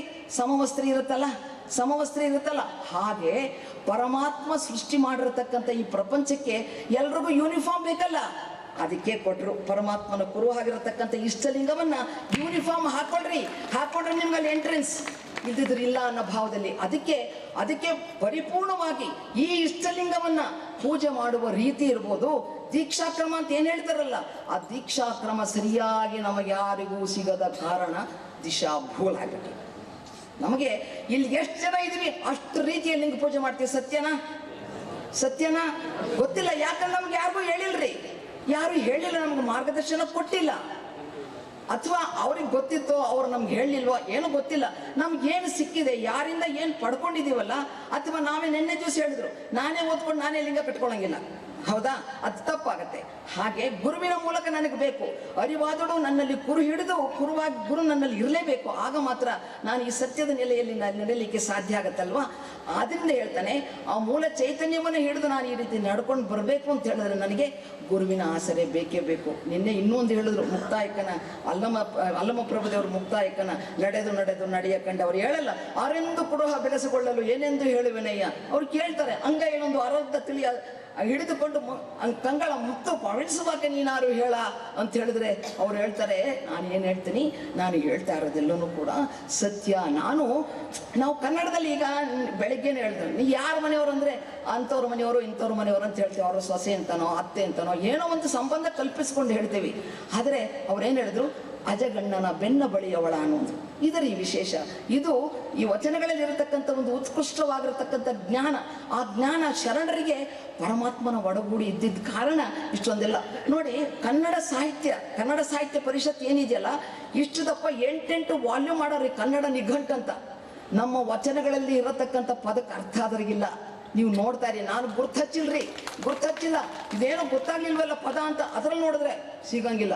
ಹಳಗನ್ನಡದೆಲ್ಲ ಪದಗಳನ್ನು ಕೊಡ್ತಾರೆ. ಹಳಗನ್ನಡದ ಪದಗಳ ಏನಿದೆಯಲ್ಲ, ಪದಗಳ ಪ್ರಾರಂಭದಲ್ಲಿ ಎಲ್ಲಿ ಬರುತ್ತೆ, ಎದ್ರಲ್ಲಿ ಬರುತ್ತೆ, ಕವಿರಾಜದ ಮಾರ್ಗದಲ್ಲಿ ಬಂತ, ಎದ್ರಲ್ಲಿ ಬರುತ್ತೆ, ಎಲ್ಲದರಲ್ಲೂ ಕೊಡ್ತಾರೆ. ಆದರೆ ಇದನ್ನು ಕೊಡೋದೇ ಇಲ್ರಿ. ಅಂದರೆ ನಮ್ಮ ಶರಣರು ಯಾವ ರೀತಿಯ ಒಂದು ನಿಲುವಿನಲ್ಲಿ ಆ ಪರಮಾತ್ಮನೊಂದಿಗೆ ತಮ್ಮನ್ನು ಬೆಸೆಸ್ಕೊಂಡ್ರು, ಯಾವ ರೀತಿ ಹೆಂಗೆ ಗೊತ್ತಾಗತ್ತೆ ರೀ ಅವರಿಗೆ, ಹೆಂಗೆ ಅವ್ರಿಗೆ ಹೊಸ ಪದಗಳ ಜೋಡಣೆ ಇದೆ ಅಂತ ಗೊತ್ತಾಗುತ್ತೆ. ಅದೆಲ್ಲವೂ ಕೂಡ ಪರಮಾತ್ಮನ ಸಾನ್ನಿಧ್ಯದಲ್ಲಿ ಇದ್ದಾಗ ಮಾತ್ರ ಇದೆಲ್ಲ ನಮ್ಗೆ ಅರ್ಥ ಆಗ್ಲಿಕ್ಕೆ ಸಾಧ್ಯ ಆಗುತ್ತೆ. ಅವನು ಆಡಿದ ಗುರುವಿನ ಕಾರುಣ್ಯ ಪಡ್ಕೊಂಡ ಗುರು ಪಾಪ ಹೆಂಗೆ ಹೇಳ್ತಾರ್ರಿ, ಸ್ವಲ್ಪ ನಿಧಾನಕ್ಕೆ ನೋಡಪ್ಪ, ನೀನು ಅಂಗನವಾಡಿಗೆ ಬಂದಿದ್ದೆ ತಾನೆ, ನಾನು ಹೇಳ್ಕೊಟ್ಟಿದ್ದೆಲ್ಲ ಹೇಳಪ್ಪ, ಬಾ ಬ್ಲ್ಯಾಕ್ ಶಿಪ್ ಹೇಳು, ಎಲ್ಲ ಹೇಳು. ಆ ಮಗುಗೆ ಬ್ಲ್ಯಾಕ್ ಶಿಪ್ ಏನಂತ ಗೊತ್ತಿಲ್ಲ, ಕುರಿ ಗೊತ್ತಿಲ್ಲ, ಕೊಣ ಗೊತ್ತಿಲ್ಲ, ಏನಂದ್ರೂ ಗೊತ್ತಿಲ್ಲ. ಮಗು ಹೇಳಿ ಕೇಳ್ಕೊಟ್ಟಿದ್ದೆಲ್ಲ ಹೇಳುತ್ತೆ, ಪರಿಪೂರ್ಣವಾಗಿ ಹೇಳ್ತೈತೆ. ಅರ್ಥ ಗೊತ್ತಿಲ್ಲ, ಯಾವ ಭಾಷೆ ಅಂತ ಗೊತ್ತಿಲ್ಲ. ಹಾಗೆ ಅಂಗನವಾಡಿಯಲ್ಲಿ ನಮಗೆಲ್ಲವನ್ನೂ ಕೂಡ ಹೇಳ್ಕೊಡ್ತಾರೆ. ನಂತರದಲ್ಲಿ ಕನ್ನಡದ ವರ್ಣಮಾಲೆ ಹೇಳ್ಕೊಡ್ತಾರೆ. ಯಾವ ಭಾಷೆಯನ್ನು ನಾನು ಕಲ್ತ್ಕೊಳ್ಬೇಕಂತ ಹೇಳಿದ್ರೆ ಆ ಭಾಷೆಯ ವರ್ಣಮಾಲೆ ಕಾಗುಣಿತವನ್ನು ಕಲ್ತ್ಕೊಂಡ ನಾ ಮಾತ್ರ ಆ ಭಾಷೆಯ ಒಂದು ಪ್ರಾವೀಣ್ಯತ್ಯವನ್ನು ಬೇರೆ ಪುಸ್ತಕಗಳನ್ನು ಓದಿ ನಾನು ಜ್ಞಾನವನ್ನು ಪಡ್ಕೊಳ್ಳಿಕ್ಕೆ ಸಾಧ್ಯ ಆಗುತ್ತಲ್ವಾ. ಹಾಗೆ ವರ್ಣಮಾಲೆಯನ್ನು ಕಲ್ತ್ಕೊಳ್ಬೇಕಲ್ಲ, ಹಾಗೆ ಹಂತವಾಗಿ ಗುರು ನಮಗೆ ಮಾರ್ಗದರ್ಶನ ಕೊಡ್ತಾರೆ. ನೋಡಪ್ಪ, ಇಷ್ಟು ದೀಕ್ಷೆ ಕೊಡ್ಬೇಕಾದ್ರೆ ಇಷ್ಟು ಮಾಡಬೇಕು ಅಂದರೆ ವಚನಗಳು ಓದಿದ್ರಿಂದ ನನ್ನ ಮನಸ್ಸಿಗೆ ಅಂತಿರೋದು ಹೇಳ್ತೀನಿ. ಗೊತ್ತಿಲ್ಲ ಎಷ್ಟು ಮಟ್ಟಿಗೆ ಸತ್ಯವೋ ಏನೋ, ಇದು ಮಾಡ್ಬೇಕಂತ. ದೀಕ್ಷೆ ಕೊಡಲಿಕ್ಕೆ ಮುಂಚೆ ಅವ್ರು ಕೂತ್ಕೊಂಡು ಪಾಠ ಮಾಡ್ಬೇಕ್ರಿ. ಮೊದಲು ಥಿಯರಿ ಆಗಬೇಕು, ಆಮೇಲೆ ಪ್ರಾಕ್ಟಿಕಲ್. ಹೌದು ತಾನೆ? ಮೊದಲು ಥಿಯರಿ ಮಾಡ್ಬೇಕು. ನೀವು ನೋಡಪ್ಪ ಹಿಂಗಿದೆ, ನೀನು ಒಂದ್ಸರಿ ಲಿಂಗ ಕಟ್ಟಿಕೊಂಡ್ರೆ ಯಾವುದೇ ಕಾರಣಕ್ಕೂ ತೆಗೆದಿಡಬಾರ್ದು. ಹೌದಾ? ಅದು ಪರಮಾತ್ಮನ ಸ್ವರೂಪ, ಇದು ನಿನ್ನ ಪ್ರಾಣ ಸ್ವರೂಪವಾಗಿ ನೀನು ಅದನ್ನು ಸ್ವೀಕಾರ ಮಾಡಬೇಕು ಅಂಥೇಳಿ ಈ ರೀತಿಯ ಕೆಲವೊಂದು ವಿಚಾರಗಳನ್ನು ಅವನ ಮನದಟ್ಟುವಂತೆ ಹೇಳಿ ಅವನಿಗೆ ದೀಕ್ಷೆಯನ್ನು ಇಷ್ಟೆಲ್ಲ ಇದೆ. ನಾಳೆ ನಿನಗಿಷ್ಟ ಆಯ್ತಾ, ಬೆಳಗ್ಗೆ ಬಾ. ಬೆಳಿಗ್ಗೆ ನನ್ನಲ್ಲಿರತಕ್ಕಂಥ ಇಂದ್ರಿಯಗಳು ಜಾಗ್ರ ಆಗಲಿಕ್ಕಿಂತ ಮುಂಚೆ ಒಬ್ಬೊಬ್ಬರಿಗೆ ಹೇಳ್ತಾರೆ ವಚನಗಳನ್ನು ನೋಡಿ ಗೌಪ್ಯವಾಗಿ. ಆ ಸಾಧಕ ಯಾರು ಬರ್ತಾನಲ್ಲ, ಈ ಪಾಠ ಎಲ್ಲ ಹೇಳಿ ಗುರುವಿನ ಎಡಗಡೆ ಅವ್ರನ್ನ ಕೂಡಿಸ್ಕೋಬೇಕಂತೆ. ಮಂತ್ರವನ್ನ ಮೌನವಾಗಿ ಕಿವಿಯಲ್ಲಿ ಹೇಳ್ಬೇಕಂತೆ, ಬಲಗಿವಿಯಲ್ಲಿ. ಎಲ್ಲ ವಚನಗಳಲ್ಲಿ ಹೇಳ್ಕೊಡ್ತಾರೆ. ವಚನಗಳನ್ನು ಓದೇ ಇಲ್ಲ, ನಾವು ಮುಚ್ಚಿಟ್ಬಿಟ್ಟಿದ್ದೀವಲ್ವಾ, ಹಂಗಾಗಿ ಗೊತ್ತಾಗಂಗಿಲ್ರಿ. ಓದಿದಾಗ ಮಾತ್ರ ಸ್ವಾಧ್ಯಾಯ ಎಷ್ಟೇ ವಿಚಾರಗಳನ್ನು ನೀವು ತಿಳ್ಕೊಳ್ರಿ, ಎಷ್ಟೇ ಜ್ಞಾನವಂತರಾಗ್ರಿ, ಅನ್ಲೆಸ್ ಅಂಡ್ ಅಂಟಿಲ್ ನೀವು ಅಧ್ಯಯನಶೀಲರಾಗದ ಹೊರತು ನಮ್ಗೇನಂದ್ರೆ ಏನೂ ಅರ್ಥ ಆಗೋದಿಲ್ಲ. ಬೇರೆ ವಿಚಾರಗಳಿರತಕ್ಕಂಥ ಜ್ಞಾನಯುತವಾಗಿರತಕ್ಕಂಥ ಪಾಠಗಳನ್ನು ಪುಸ್ತಕಗಳನ್ನು ಓದಿದಾಗ ಮಾತ್ರ ಇದಿರ್ಬೋದಾ. ಅವ್ರು ಹೀಗೆ ಹೇಳಿದ್ರು, ನಾನು ಹೀಗೆ ತಿಳ್ಕೊಂಡಿದ್ದೀನಿ, ಯಾವುದು ಸತ್ಯ, ವಚನ ಏನು ಹೇಳುತ್ತೆ ಎಲ್ಲ ಹೇಳ್ತಾ ಇದ್ರು. ಇವತ್ತೆಲ್ಲ ನಾವೇನೇನು ಹೇಳ್ತಿದ್ದೀವಿ, ಎಲ್ಲರೂ ಮಾತಾಡಿದ್ದೆಲ್ಲರೂ ಕೂಡ ವಚನ ಹಿಡಿದೇ ಮಾತಾಡಿದ್ದು. ನಮ್ಮ ಸ್ವಂತ ಏನಿಲ್ಲ, ಏನೋ ಓದಿದ್ದು 2 ಮಾತು ಹೇಳಿರ್ಬೋದು ಅಷ್ಟೇ. ಎಲ್ಲ ವಚನ ಅಂದೇ 12ನೇ ಶತಮಾನದಲ್ಲಿ ಅಂದೇ ಹೇಳಾರಲ್ಲ, ಅದನ್ನು ಹೇಳೋರು ಯಾರೂ ಇಲ್ವೇ ಇಲ್ಲ. ಆ ರೀತಿಯಾಗಿ ಹೋಗಿದೆ. ಅದಕ್ಕೆಲ್ಲ ಹೇಳ್ತಾರೆ ಭಕ್ತ ಅಂತ ಹೇಳಿದ್ರೆ, ಭಕ್ತ ಆ ಮೂಲ ಸ್ವರೂಪವಾಗಿ ಈ ಸೃಷ್ಟಿಗೆ ಬಂದ. ಅದಕ್ಕೆಲ್ಲ ಹೇಳ್ತಾರೆ ಭಕ್ತನಿಗೆ ಪ್ರಥಮ ಸೋಪಾನ. ಯಾವ ರೀತಿ ಒಂದು ಬೀಜ ಭೂಮಿಯ ಸಂಪರ್ಕಕ್ಕೆ ಬಂದರೆ ಭೂಮಿ ಒಳಗಡೆ ಹಾಕ್ತೀವಿ. ಭೂಮಿಯ ತೇವಾಂಶವನ್ನು ಹೀರಿ ಹೊರ ಕವಚವನ್ನು ತೆಗೆದು ಸ್ವಲ್ಪ ದಿವಸದ ನಂತರ ಸ್ವಲ್ಪ ಬೇರು ಒಳಗಡೆ ಹೋಗುತ್ತೆ, ಒಂದು ಮೊಳಕೆ ಬರ್ತೈತಿ. ಮೊಳಕೆ ಬಂದ ನಂತರ ಎಷ್ಟು ಆಳವಾಗಿ ಬೇರು ಭೂಮಿಯ ಕೆಳಕ್ಕೆ ಹೋಗುತ್ತೆ, ಅಷ್ಟೇ ಗಟ್ಟಿಯಾಗಿ ಮೇಲ್ಗಡೆ ಮೊಳಕೆ ಬರುತ್ತೆ. ಬಂದು ವಿಸ್ತಾರವಾಗಿ ಈ ಲೋಕವನ್ನು ನೋಡುತ್ತೆ, ರೆಂಬೆ ಕೊಂಬೆಗಳೆಲ್ಲ ಬಡಿಯುತ್ತೆ. ಅಲ್ಲಿರತಕ್ಕಂಥ ಹೂವು ಮೊಗ್ಗು ಎಲ್ಲವೂ ಕೂಡ ಚೆನ್ನಾಗಿ ಎಲ್ಲಿ ನೋಡಿ, ಈ ಕೂದಲಿಗಿನ ಸಣ್ಣೆಳೆ ಇರತಕ್ಕಂಥ ಬೇರು ಭೂಮಿಯ ಆಳಕ್ಕೋಗಿ ನೀರನ್ನು ತಗೋತೈತಿ. ನೀರಿನ ಅಂಶವನ್ನು ತಗೊಂಡು ಸ್ಟಾರ್ಚ್ ಪ್ರಿಪೇರ್ ಮಾಡುತ್ತೆ. ಮೇಲೆ ಆಕಾಶದ ಎತ್ತರ ಬೆಳೆದಿರತಕ್ಕಂಥ ಮರದ ಎಲೆಗಳಿಗೆ ತಗೊಂಡೋಗಿ ಸಹಾಯ ಮಾಡ್ತೈತೆ. ಈ ಭೂಮಿ ಒಳಗಡೆ ಇರತಕ್ಕಂಥ ಬೇರಿನ ಕಾರ್ಯ ಯಾರಿಗೆ ಗೊತ್ತೈತಿ? ಕಾಣಂಗಿಲ್ಲ ಅದು. ಹಾಗೆ ನೀನು ಸಾಧನೆ ಮಾಡಲಿಕ್ಕೆ ಭಕ್ತನ ತಳಹದಿ ಚಂದಾಗಬೇಕು. ಭಕ್ತ ಸಾಧನೆಗೆ ತಾಯಿ ಬೇರು ಅಂತ ಹೇಳ್ತಾರೆ. ಈ ಬೇರು ಎಷ್ಟು ಗಟ್ಟಿ ಇರುತ್ತೆ ಮೇಲ್ಗಡೆ ಅಷ್ಟು ಚೆನ್ನಾಗಿ ಈ ಶರೀರ ಆಗಿರ್ಬೋದು ಆ ವೃಕ್ಷ ಬೆಳಿಲಿಕ್ಕೆ ಸಾಧ್ಯ ಆಗತ್ತೆ ಅಂತ ಹೇಳ್ತಾರೆ. ಅದಕ್ಕೆ ಈ ದಿವ್ಯ ಭೂಮಿ ಆ ಒಂದು ಬೆಳೆಯನ್ನ ಬೆಳಿಲಿಕ್ಕೆ ಈ ಎಲ್ಲ ಪಂಚಮಹಾಭೂತದಿಂದ ಪಂಚೀಕರಣದಿಂದ ಆಗಿರತಕ್ಕಂಥ ಈ ಶರೀರವನ್ನ ದಿವ್ಯ ಭೂಮಿ, ಈ ದೇಹ ಇಲ್ಲಿ ನಾನು ಸಾಧನೆ ಮಾಡಬೇಕು. ಒಕ್ಕಲ ಇಲ್ಲಿ ಮಾಡಬೇಕು. ಒಕ್ಕಲ ಮಾಡಲಿಕ್ಕೆ ಏನು ಮಾಡ್ತಾರೆ, ಭೂಮಿಯನ್ನ ಸಾಫ್ ಮಾಡ್ತಾರೆ, ಎಲ್ಲ ಕಳೆಗಳನ್ನೆಲ್ಲ ಕೀಳ್ತಾರೆ, ಕಿತ್ತು ಅದನ್ನು ಸಾಫ್ ಮಾಡಿ ನಂತರ ಬಿತ್ತನೆ ಮಾಡ್ತಾರೆ. ಹಾಗೆ ನನ್ನಲ್ಲಿ ಇರತಕ್ಕಂಥ ಅವಗುಣಗಳು ಏನೆಲ್ಲ ತುಂಬ್ಕೊಂಡು ಬಂದ್ಬಿಟ್ಟಿದ್ದೀವಿ. ಒಂದು ದಿವಸದ 2 ದಿವಸದಲ್ಲ, ಎಷ್ಟೋ ನನ್ನ 10 ದಶಮಾನಗಳ ಅಂದರೆ ಶತಮಾನಗಳ ಹಿಂದೆ ನನ್ನ ತಾತ ಅಜ್ಜಿ ಅಂತ ನಾನು ಹೇಳ್ಬೋದು. ಅಷ್ಟೇನಾ, ಅದ್ರ ಹಿಂದೆ ನನ್ನ ತಾತ ಇನ್ನೂ ಮುತ್ತಾಜ ಎಲ್ಲ ಇದ್ರಲ್ಲ, ಅದ್ರ ಮೂಲ ನನಗೆ ಗೊತ್ತೇ ಇಲ್ಲ. ಅಲ್ಲಿ ಇದೆಲ್ಲ ತಗೊಂಡು ನಿನ್ನೆ ದಿವಸನೇ ಹೇಳಿದ್ರು DNA RNA ಹೋದಲ್ಲ, ಅಪ್ಪವ್ರು ಮಾತಾಡ್ಬೇಕಾದ್ರೆ ಹೇಳಿದ್ರು ಇದೆಲ್ಲ ಪಡ್ಕೋದ್ ಬಂದೀವಲ್ಲ, ಏನೇನು ಒಳಗಡೆ ಇದೆಯೋ ನಮಗೆ ಗೊತ್ತೇ ಇಲ್ಲ. ಆದರೆ ನಾವೇನು ಮಾಡ್ತಾ ಇದ್ದೀವಿ, ಈ ಹೊರಗಿನ ಪ್ರಪಂಚದಲ್ಲಿ ನಮ್ಮನ್ನು ನಾವು ತೊಡಗಿಸ್ಕೊಂಡ್ಬಿಟ್ಟಿದ್ದೀವಿ. ಅದಕ್ಕೆ ಇದನ್ನೆಲ್ಲ ಕಳ್ಕೊಳ್ಬೇಕು. ಗುರುವಿನ ಸಾನ್ನಿಧ್ಯ ಇಲ್ಲದೆ ನಾವೇನು ಮಾಡ್ಲಿಕ್ಕೆ ಸಾಧ್ಯ ಇಲ್ಲ. ಗುರುವಿನ ಆಶ್ರಯದಲ್ಲಿಯೇ ನಾವು ಇದನ್ನೆಲ್ಲ ಬೆಳಿಬೇಕು. ಭೂಮಿಗೆ ಆಶ್ರಯ, ಭೂಮಿಗೆ ಅಂದರೆ ಬೀಜಕ್ಕೆ ಭೂಮಿಯ ಆಶ್ರಯ. ಅದೇ ರೀತಿ ಭಕ್ತನಿಗೆ ತನ್ನ ತಾಯಿ ಬೇರು ಎಷ್ಟು ಆಳವಾಗಿ ಹೋಗುತ್ತೆ, ಎಲ್ಲವನ್ನೂ ಇಲ್ಲಿಯೇ ಪರಿಪೂರ್ಣತ್ವದ ನಿಲುವಿನಲ್ಲಿ ಅವನು ಕಲ್ತುಕೊಂಡಾಗ ಮಾತ್ರ ಮೇಲೆ ಅವನು ಮಹೇಶನಾಗಿ, ಪ್ರಸಾದಿಯಾಗಿ, ಪ್ರಾಣಲಿಂಗಿಯಾಗಿ, ಶರಣನಾಗಿ, ಐಕ್ಯನಾಗಿ ಬೆಳೀಲಿಕ್ಕೆ ಸಾಧ್ಯ ಆಗಿ. ಯಾಕೆ, ಮೂಲ ಬೇರು ಗಟ್ಟಿ ಇರ್ತೈತೆ. ಹಾಗೆ ಈ ಪ್ರಥಮ ಸೋಪಾನ ಭೂಮಿ ದಿವ್ಯ ದೇಹ, ಇದು ಬೀಜ ಬಿತ್ತು ಮೊದಲು ಹೆಂಗೆ ಮಾಡೋದಲ್ಲ ಇದೆಲ್ಲ ಮಾಡಬೇಕು. ಅದಕ್ಕೆ ಮೊಟ್ಟ ಮೊದಲಿಗೆ ನನಗೇನೂ ಗೊತ್ತಿಲ್ಲ ರೀ, ನನಗೇನಂದ್ರೆ ಏನೂ ಗೊತ್ತಿಲ್ಲ, ನನಗೇನೋ ಒಂದು ಹೊಳೆಯುತ್ತೆ ಮನಸ್ಸಿಗೆ.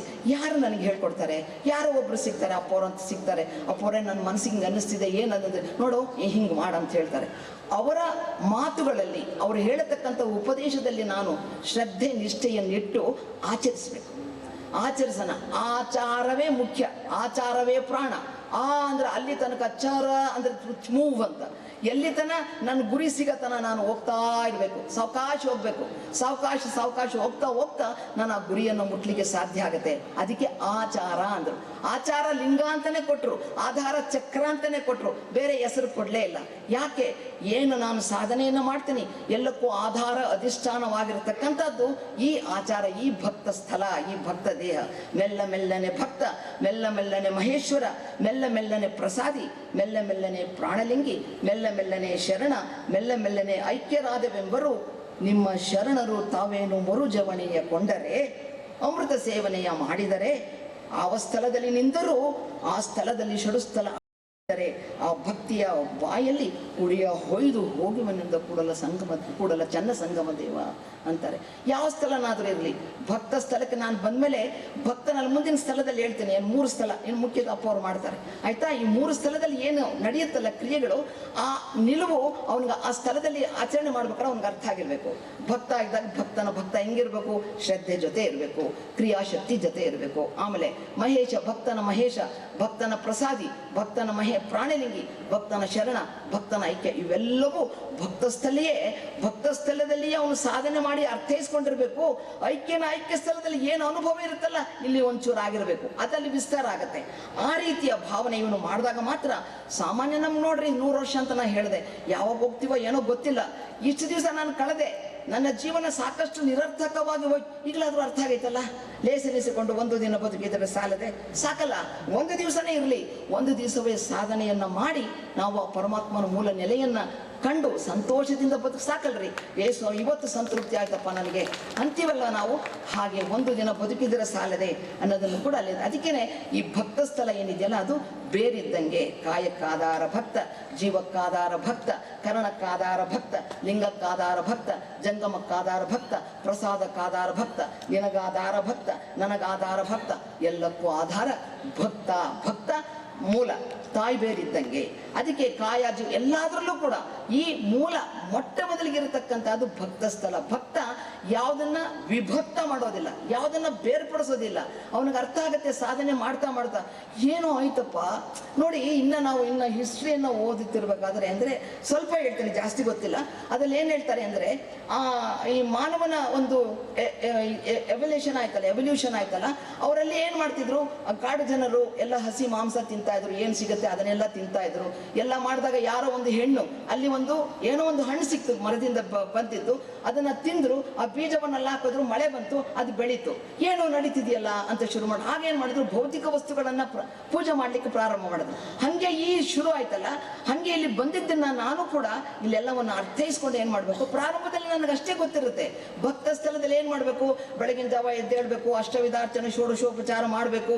ಅದೇ ನಿಲುವಿನಲ್ಲಿ ಪೂಜೆಯ ನಂತರ ವಿಶೇಷವಾಗಿ ಹೆಣ್ಮಕ್ಳು ಪೂಜೆ ಮಾಡಲಾರ್ದು ಹೊರತು ಮನೆ ಕೆಲಸ ಪ್ರಾರಂಭ ಮಾಡಬೇಡ್ರಿ.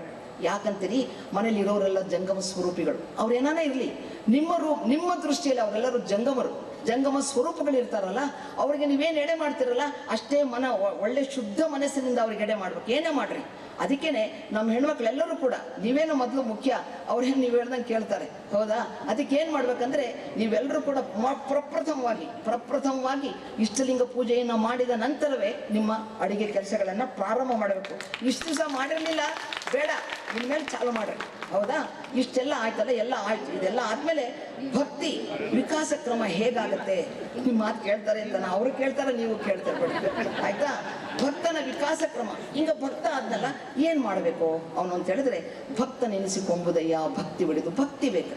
ಭಕ್ತಿ ಅಂತ ಏನಿದ್ರೆ ಶ್ರದ್ಧೆ ಅಂತ ಹೇಳಿದ್ರೆ ಅವ್ರು ಹೇಳಿದ ಮಾತಲ್ಲಿ ಒಂದು ನಂಬಿಕೆ, ಒಂದು ವಿಶ್ವಾಸ. ತುಂಬಾ ಬೇಜಾರಾಗ್ತಾ ಇದೆ, ಏನು ಮಾಡೋದಂತ ಗೊತ್ತಾಗ್ತಿಲ್ಲ ಅಂತ ಅಂದಾಗ ಒಂದು ಕೆಲಸ ಮಾಡು, ನೀನು ಸುಮ್ಮನೆ ಕೂತ್ಕೊಂಡ್ಬಿಡು. ಬೆಳಗ್ಗೆ ಎದ್ದ ತಕ್ಷಣ ಸುಮ್ಮನೆ ಕೂತ್ಕೋ. ನಿಂಗೆ ಏನು ಹೇಳಕ್ ಬರಲ್ಲ ತಾನೆ, ಓಂ ನಮ ಶಿವಾಯ ಬರುತ್ತಲ್ವಾ, ನೀನು ರುದ್ರಾಕ್ಷಿ ಮಾಲೆ ಇಟ್ಕೋ, ಓಂ ನಮ ಶಿವ ಓಂ ನಮ ಶಿವ ಮಾಡ್ತಾ ಮಾಡ್ತಾ ಮಾಡ್ತಾ ಮಾಡ್ತಾ ಏನಾಗುತ್ತೆ, ಮನಸ್ಸೊಂದು ಏಕಾಗ್ರತೆಯನ್ನು ಪಡ್ಕೊಡುತ್ತೆ. ಏನೋ ಐತಲ್ಲ ಅನ್ಸುತ್ತೆ, ಏನೋ ಕಷ್ಟ ಇತ್ತಲ್ಲ ಮನಸ್ಸಿಗೆ.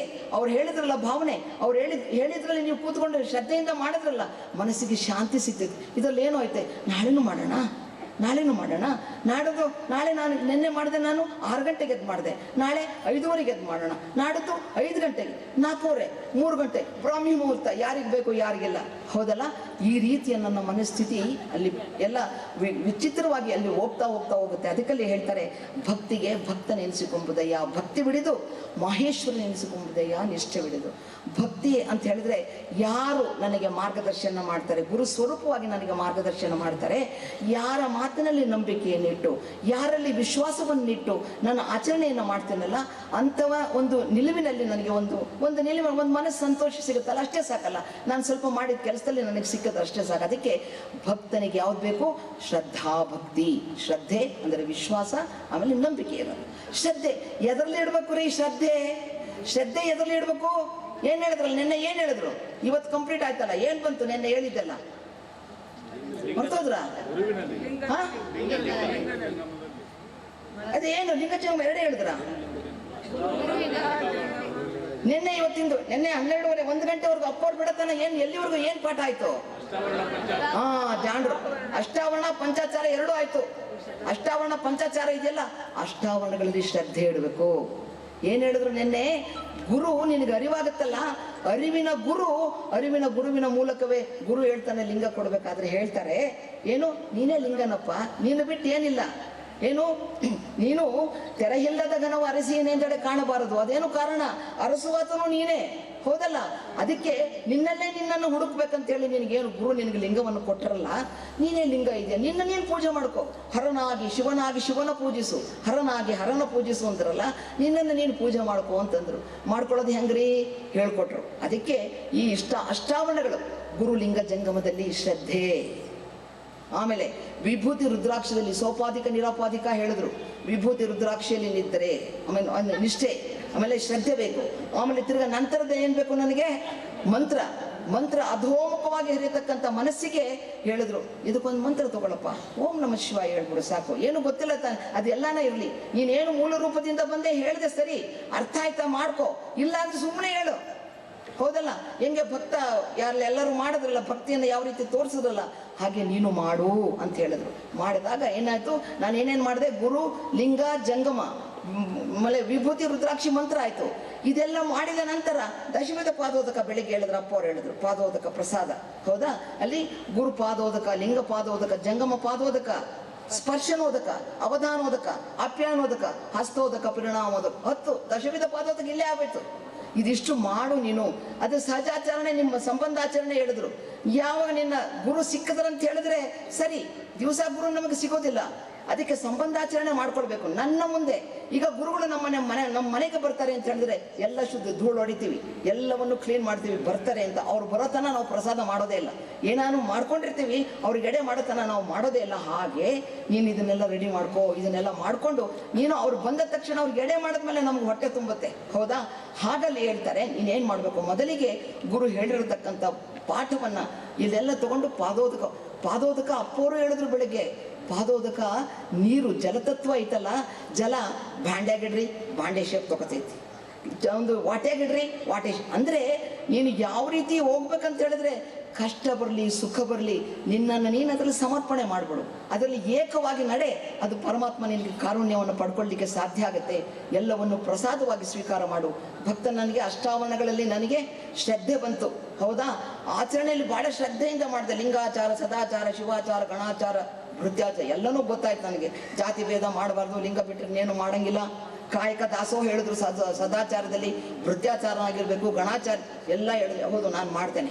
ಮಾಡಿದ ತಕ್ಷಣ ನನಗೇನಾಗಬೇಕು, ಮುಂದೆ ವಿಶ್ವಾಸದಿಂದ ಭಕ್ತನಾಗಿ, ವಿಶ್ವಾಸದೊಳಗಡೆ ನಿಷ್ಠೆಯಿಂದ ಮಾಹೇಶ್ವರನಾಗಿ, ನಿಷ್ಠೆಯೊಳಗಡೆ ಸಾವಧಾನದಿಂದ ಪ್ರಸಾದಿಯಾಗಿ, ಸಾವಧಾನದೊಳಗಡೆ ಸ್ವಾನುಭಾವದಿಂದ ಪ್ರಾಣಲಿಂಗಿಯಾಗಿ, ಸ್ವಾನುಭಾವದೊಳಗಡೆ ಅರಿವಿನಿಂದ ಶರಣನಾಗಿ, ಅರಿವಿನ ನಿಜದಲ್ಲಿ ಸಮರಸ ಭಾವವನ್ನು ಇದು ನಿರ್ಭಾವವಾಗಿ ನಿಂದಂಥ ಭೇದವೇ ಐಕ್ಯ ಸ್ಥಳ ಕಾಣ ಗುಹೇಶ್ವರ ಅಂತ ಹೇಳಿದ್ರು. ಒಂದೊಂದೇ ಹಂತವಾಗಿ ಮಾಡೋಣ, ಸ್ವಲ್ಪ ಸ್ವಲ್ಪ ಮಾಡ್ಕೋದು ಇಷ್ಟೆಲ್ಲ ಮಾಡಿದ ನಂತರ ಅಂದ್ರೇನು, ಬೀಜದಿಂದ ಅಂಕುರ ಏನು ಬರುತ್ತಲ್ಲ, ಆ ಅಂಕುರವೇ ಬೃಹದಾಕಾರವಾಗಿ ಬೆಳೆಯತಕ್ಕಂಥದ್ದು ಒಂದು ದೊಡ್ಡ ವೃಕ್ಷ. ಹಾಗೆ ನಿನ್ನ ಭಕ್ತ ಅಂಕುರ ಸ್ವರೂಪದಲ್ಲಿ ಗುರುವಿನಲ್ಲಿ ಶ್ರದ್ಧೆಯನ್ನಿಟ್ಟು ನೀನು ಬೆಳಿಲಿಕ್ಕೆ ಪ್ರಾರಂಭ ಆಗು. ನಿನಗೆ ಚೆನ್ನಾಗಿ ಬಂತು, ಶ್ರದ್ಧೆ ಚೆನ್ನಾಗಿ ಗೊತ್ತಾಯ್ತು, ವಿಶ್ವಾಸ ಇಟ್ಟು ಗುರು ಹೇಳಿದ ಪ್ರತಿಯೊಂದು ಕೆಲಸವನ್ನು ನೀನು ಮಾಡದೆ ಹೋದಲ್ಲ, ಏನಾಯ್ತು, ಭಕ್ತ ಸ್ಥಳದಲ್ಲಿ ಏನಾಯ್ತು, ನಿನಗೆಲ್ಲವನ್ನು ಕೂಡ ಅಲ್ಲಿ ಒಂದೊಂದೇ ವಿಚಾರಗಳನ್ನು ತೋರಿಕೊಂಡು ಬಂದು ಅಲ್ಲಿ ಭಕ್ತಿಯ ವಿಕಾಸಗಳನ್ನೆಲ್ಲ ಮಾಡಿ ಬಂದೆ. ಅಲ್ಲಿ ವಿಕಾಸದಿಂದ ಸಾಧಕ ಭಕ್ತ ಸ್ಥಳದಲ್ಲಿ ಪರಿಪೂರ್ಣತ್ವದ ನಿಲುವನ್ನು ಪಡ್ಕೊಂಡ. ಇಲ್ಲೇನು ಹೇಳಿದ್ರು, ಭಕ್ತ ಸ್ಥಳದಲ್ಲಿ ಇರತಕ್ಕಂಥ ವಿಚಾರಗಳೆಲ್ಲವನ್ನು ಕೂಡ ಅವನು ಮಾಡಿಲಿ ಆಧಾರ ಚಕ್ರಕ್ಕೆ ಭಕ್ತನಿಗೆ ಬೇಕಾಗಿರತಕ್ಕಂಥದ್ದು ಅಲ್ಲಿ ಆಧಾರ ಚಕ್ರದಲ್ಲಿ ಅವನನ್ನೆಲ್ಲ ನೆಲೆಗೊಳಿಸು ಅಂತ ಹೇಳಿದ್ರು. ಆಧಾರ ಚಕ್ರದಲ್ಲಿ ಇರತಕ್ಕಂಥದ್ದು ನಕಾರ ಆಚಾರಲಿಂಗ ಅಂತ ಹೇಳಿದ್ರೆ ಶಿವಾನಂದ ಜಲದಿಂದ ಮಜ್ಜನ ಕೆರೆದು ಅಂದ್ರೇನು, ಆಧಾರ ಚಕ್ರವೆಂಬ ರಂಗಮಂಟಪದಲ್ಲಿ ಮೂರ್ತಿಗೊಂಡಿದ್ದ ಆಚಾರಲಿಂಗಕ್ಕೆ ಶಿವಾನಂದವೆಂಬ ಜಲದಿಂದ ಮಜ್ಜನ ಕೆರೆದು ಪೃಥ್ವಿ ನಿವೃತ್ತಿಯಾದ ಗಂಧವ ಧರಿಸಿ ಸುಚಿತ್ತವಾದ ಅಕ್ಷತೆಯನ್ನಿಟ್ಟು ಅಲ್ಲಿಯ ಚತುರ್ದಳಗಳನ್ನೇ ಪುಷ್ಪದ ಮಾಲೆ ಎಂದು ಧರಿಸಿ ಅಲ್ಲಿಯ ಕಮಲ ಸದ್ವಾಸನೆಯ ಧೂಪವ ಬೀಸಿ ಅಲ್ಲಿಯ ಪೀತವರ್ಣವನೇ ಕರ್ಪೂರದ ಜ್ಯೋತಿ ಎಂದು ಬೆಳಗಿ ಅಲ್ಲಿಯ ಜಾಗ್ರವಸ್ಥೆ ಎಂಬ ನವೀನ ವಸ್ತ್ರ ಹೊದಿಸಿ ನಿಕ್ಕಾಮವೆಂಬ ಆಭರಣವ ತೊಡಿಸಿ ಆಮೇಲೆ ಶ್ರದ್ಧೆ ಎಂಬ ತಾಂಬೂಲವನ್ನಿತ್ತು ಅಷ್ಟವಿಧಾರ್ಚನೆ ಮಾಡು. ಗೊತ್ತಾಯ್ತಲ್ಲ ನಿನಗೆ ಭಕ್ತಸ್ಥಳ, ಅಷ್ಟವಿಧಾರ್ಚನೆಯನ್ನು ಮಾಡು. ಇಲ್ಲೇನಾಯ್ತು, ಸಾಧನಾ ಕ್ರಮದಲ್ಲಿ ಭಕ್ತನಾಗಿ ಪರಿಪೂರ್ಣತ್ವದ ನಿಲುವಿನಲ್ಲಿ ಸಂತೃಪ್ತಿಯನ್ನು ಪಡ್ಕೊಂಡಾಗ ನೀನೇನು ಮಾಡು, ಭಕ್ತನಾಗಿ ಮುಂದಿನ ಸ್ಥಳ ಏನು, ನಿನಗೆ ಭಕ್ತಿ ಲಿಂಗವಲ್ಲದೆ ಅನ್ಯವನ್ನು ಗೊತ್ತಿಲ್ಲ, ನನಗೇನು ಗೊತ್ತಿಲ್ಲ ಲಿಂಗ ಬಿಟ್ಟು.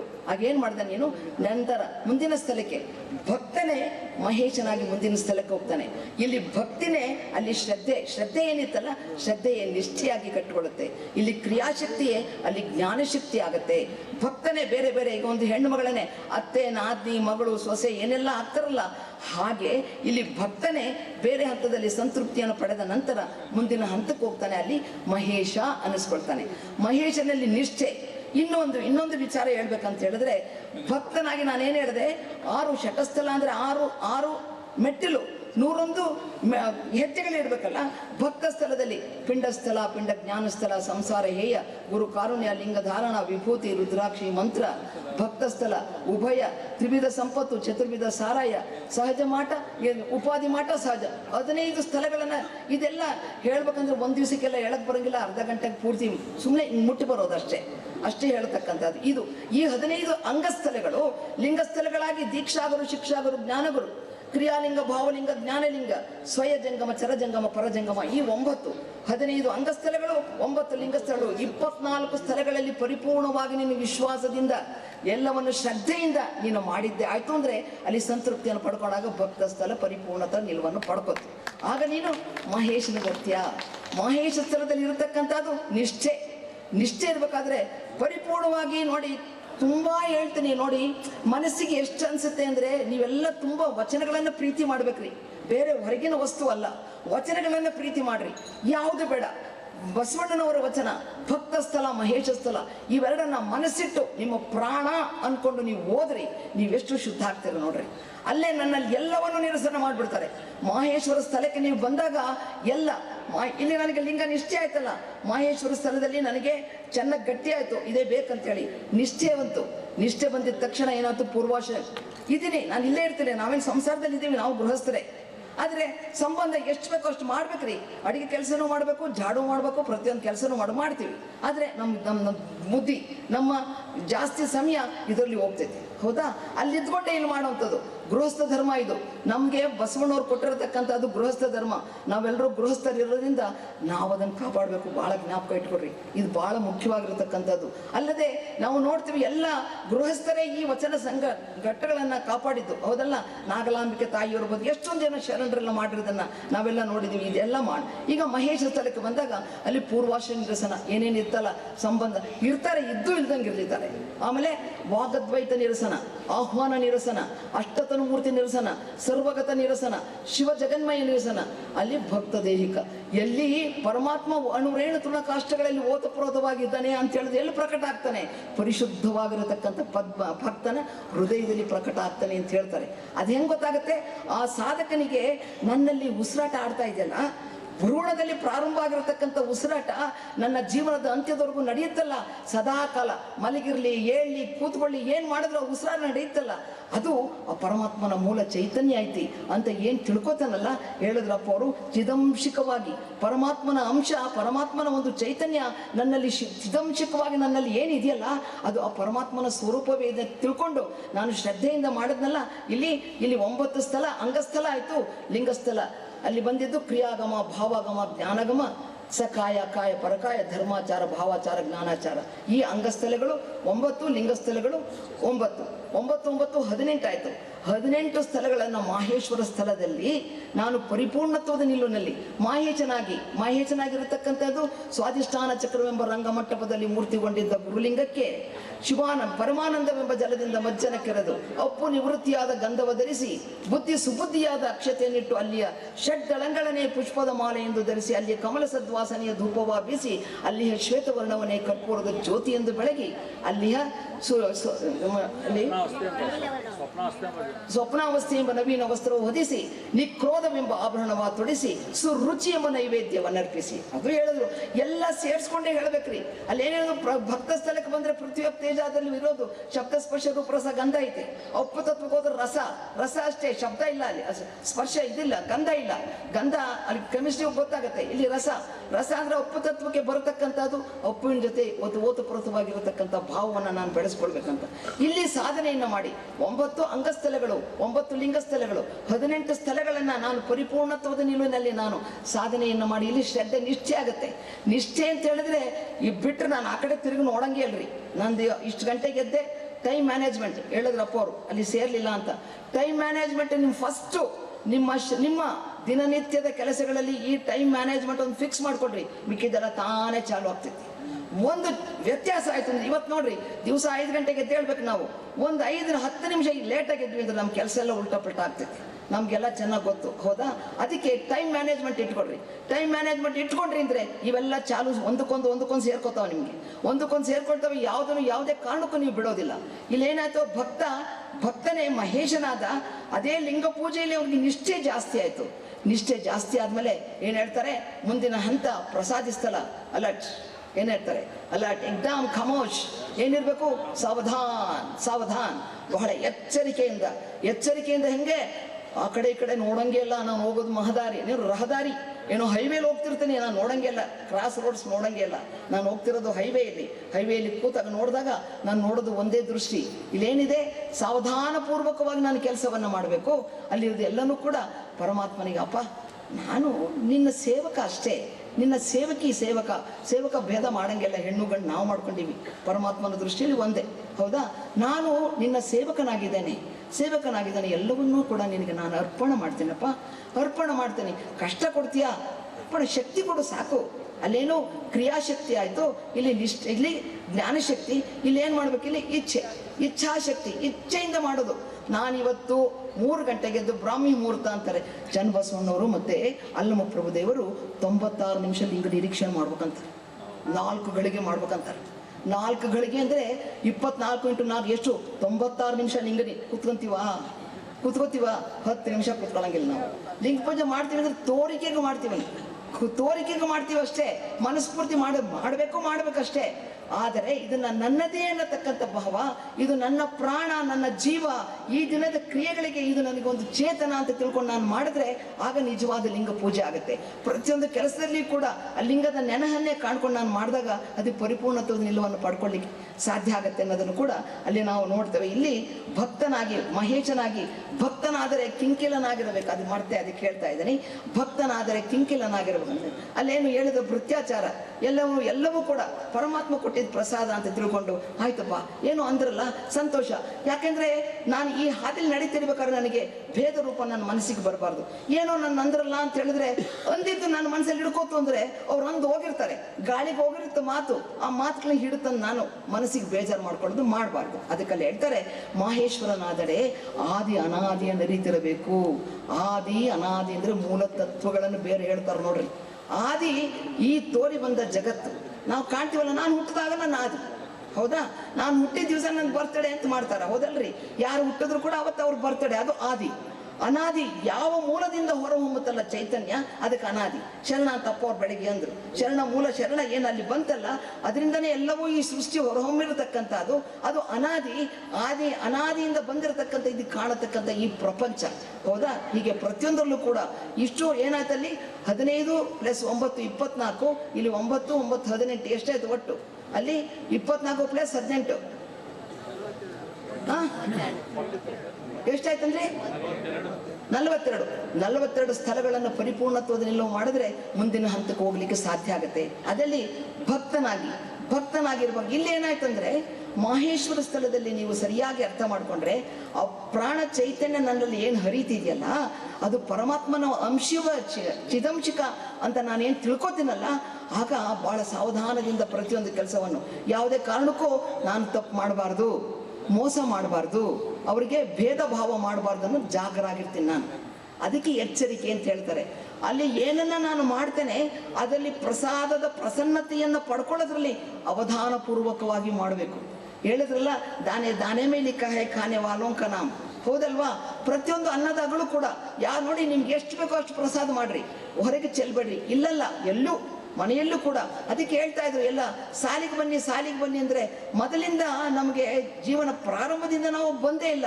ಇಲ್ಲಿ ನಿಂತ್ಕೊಂಡ್ರಿಲ್ಲ ಅವ್ರಿಗೆ ಚೇಡಾನೆ ಹೋಗೋದು, ಹೌದಾ? ನೀವು ನಡ್ರಿ ಬೈದು ಹೇಳಿ ಸಾಕಾಯ್ತು, ಯಾರಿಲ್ಲ, ಲೈನಿಗೆ ಬನ್ರಿ ನಮ್ಮನೆಯವ್ರು ಅಲ್ಲಿ ಇದ್ದಾರೆ, ನಮ್ಮವ್ರು ಇಲ್ಲಿ, ಹಿಂಗೆ ಓಡಾಡ್ಕೊಂಡು ಬಂದರು. ಇದು ನಮ್ಗೆ ರಕ್ತಗತವಾಗಿ ಬಂದಿಲ್ರಿ ಅವ್ರು, ನಾವೇನು ಅನ್ನಂಗಿಲ್ಲ. ಯಾಕಂದ್ರೆ ಮೊದಲಿಂದ ನಾನು ಪ್ರಾರಂಭ ಮಾಡ್ಕೊಂಡು ಬಂದಿದ್ದೆ ಅಂದ್ರೆ ನನಗೆ ಇಲ್ಲಿ ಚಾಲು ಆಗ್ತಿತ್ತು. ಇಲ್ಲ ನಾನು ಮಾಡ್ಕೊಂಡೇ ಬಂದಿಲ್ಲಲ್ಲ, ನನಗೆ ಬರ್ಬೇಕಂದ್ರೆ ಹೆಂಗೆ ಬರ್ತೈತ್ರಿ, ನಾನು ಹಿಂಗೇನೆ ಹೋಗುವಂಥದ್ದು. ಅದಕ್ಕೆ ಇಲ್ಲಿ ಪ್ರಸಾದಿ ಸ್ಥಳದಲ್ಲಿ ಪ್ರಸನ್ನತ್ವದಿಂದ ಪ್ರತಿಯೊಂದನ್ನು ಕೂಡ ಪ್ರಸಾದ ರೂಪವಾಗಿ ನಾನು ಸ್ವೀಕರಿಸಬೇಕು.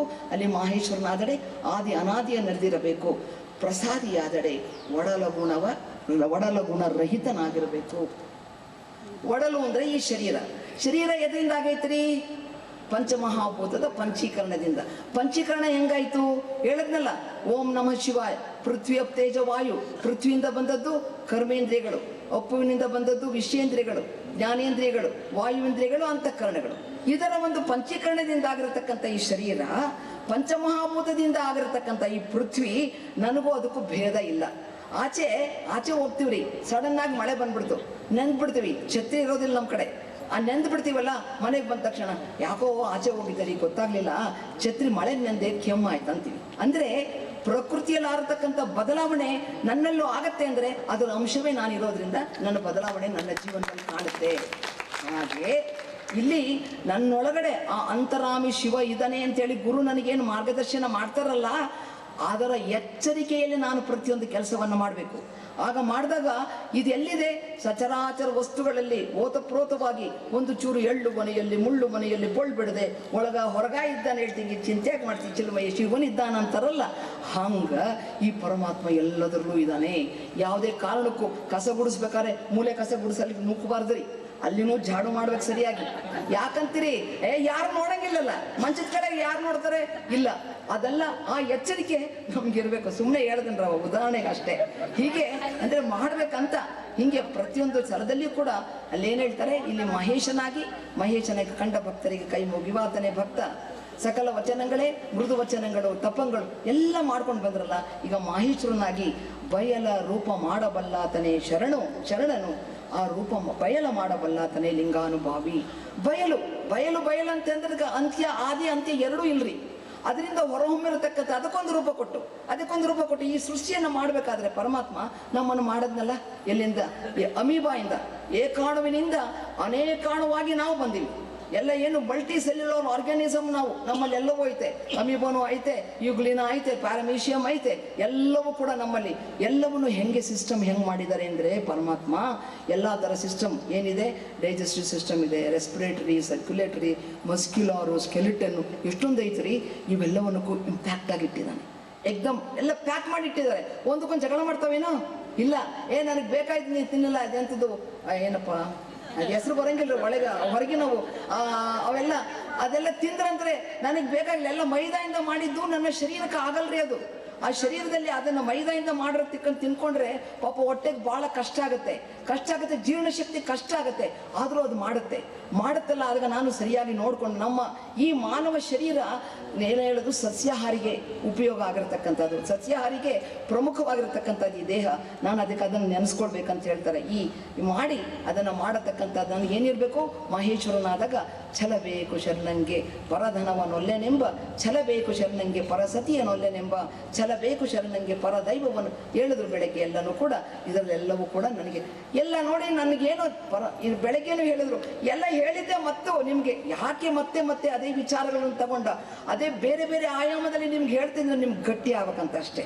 ನೀವೆಲ್ಲ ಗಟ್ಟಿ ಇಲ್ಲಿ ಸುಮ್ಮನೆ ಉಂಡು ಚಳಿ ಆಯ್ತು, ರಗ್ಗದ್ಕೊಂಡು ಸ್ಮಕ್ಲರ್ ಹಾಕೊಂಡು ಚಂದಿತ್ತು, ಬಿಸಿ ನೀರು ಕೊಟ್ಟರು, ಎಲ್ಲ ಎಷ್ಟು ಸಖತ್ತು ವ್ಯವಸ್ಥೆ, ತುಂಬಾ ಚೆನ್ನಾಗಿ. ನಮಗೆಲ್ಲೂ ನಮ್ಮ ಮನೇಲೂ ಮಾಡಲ್ಲ ನಾವು, ಹೌದಲ್ಲ?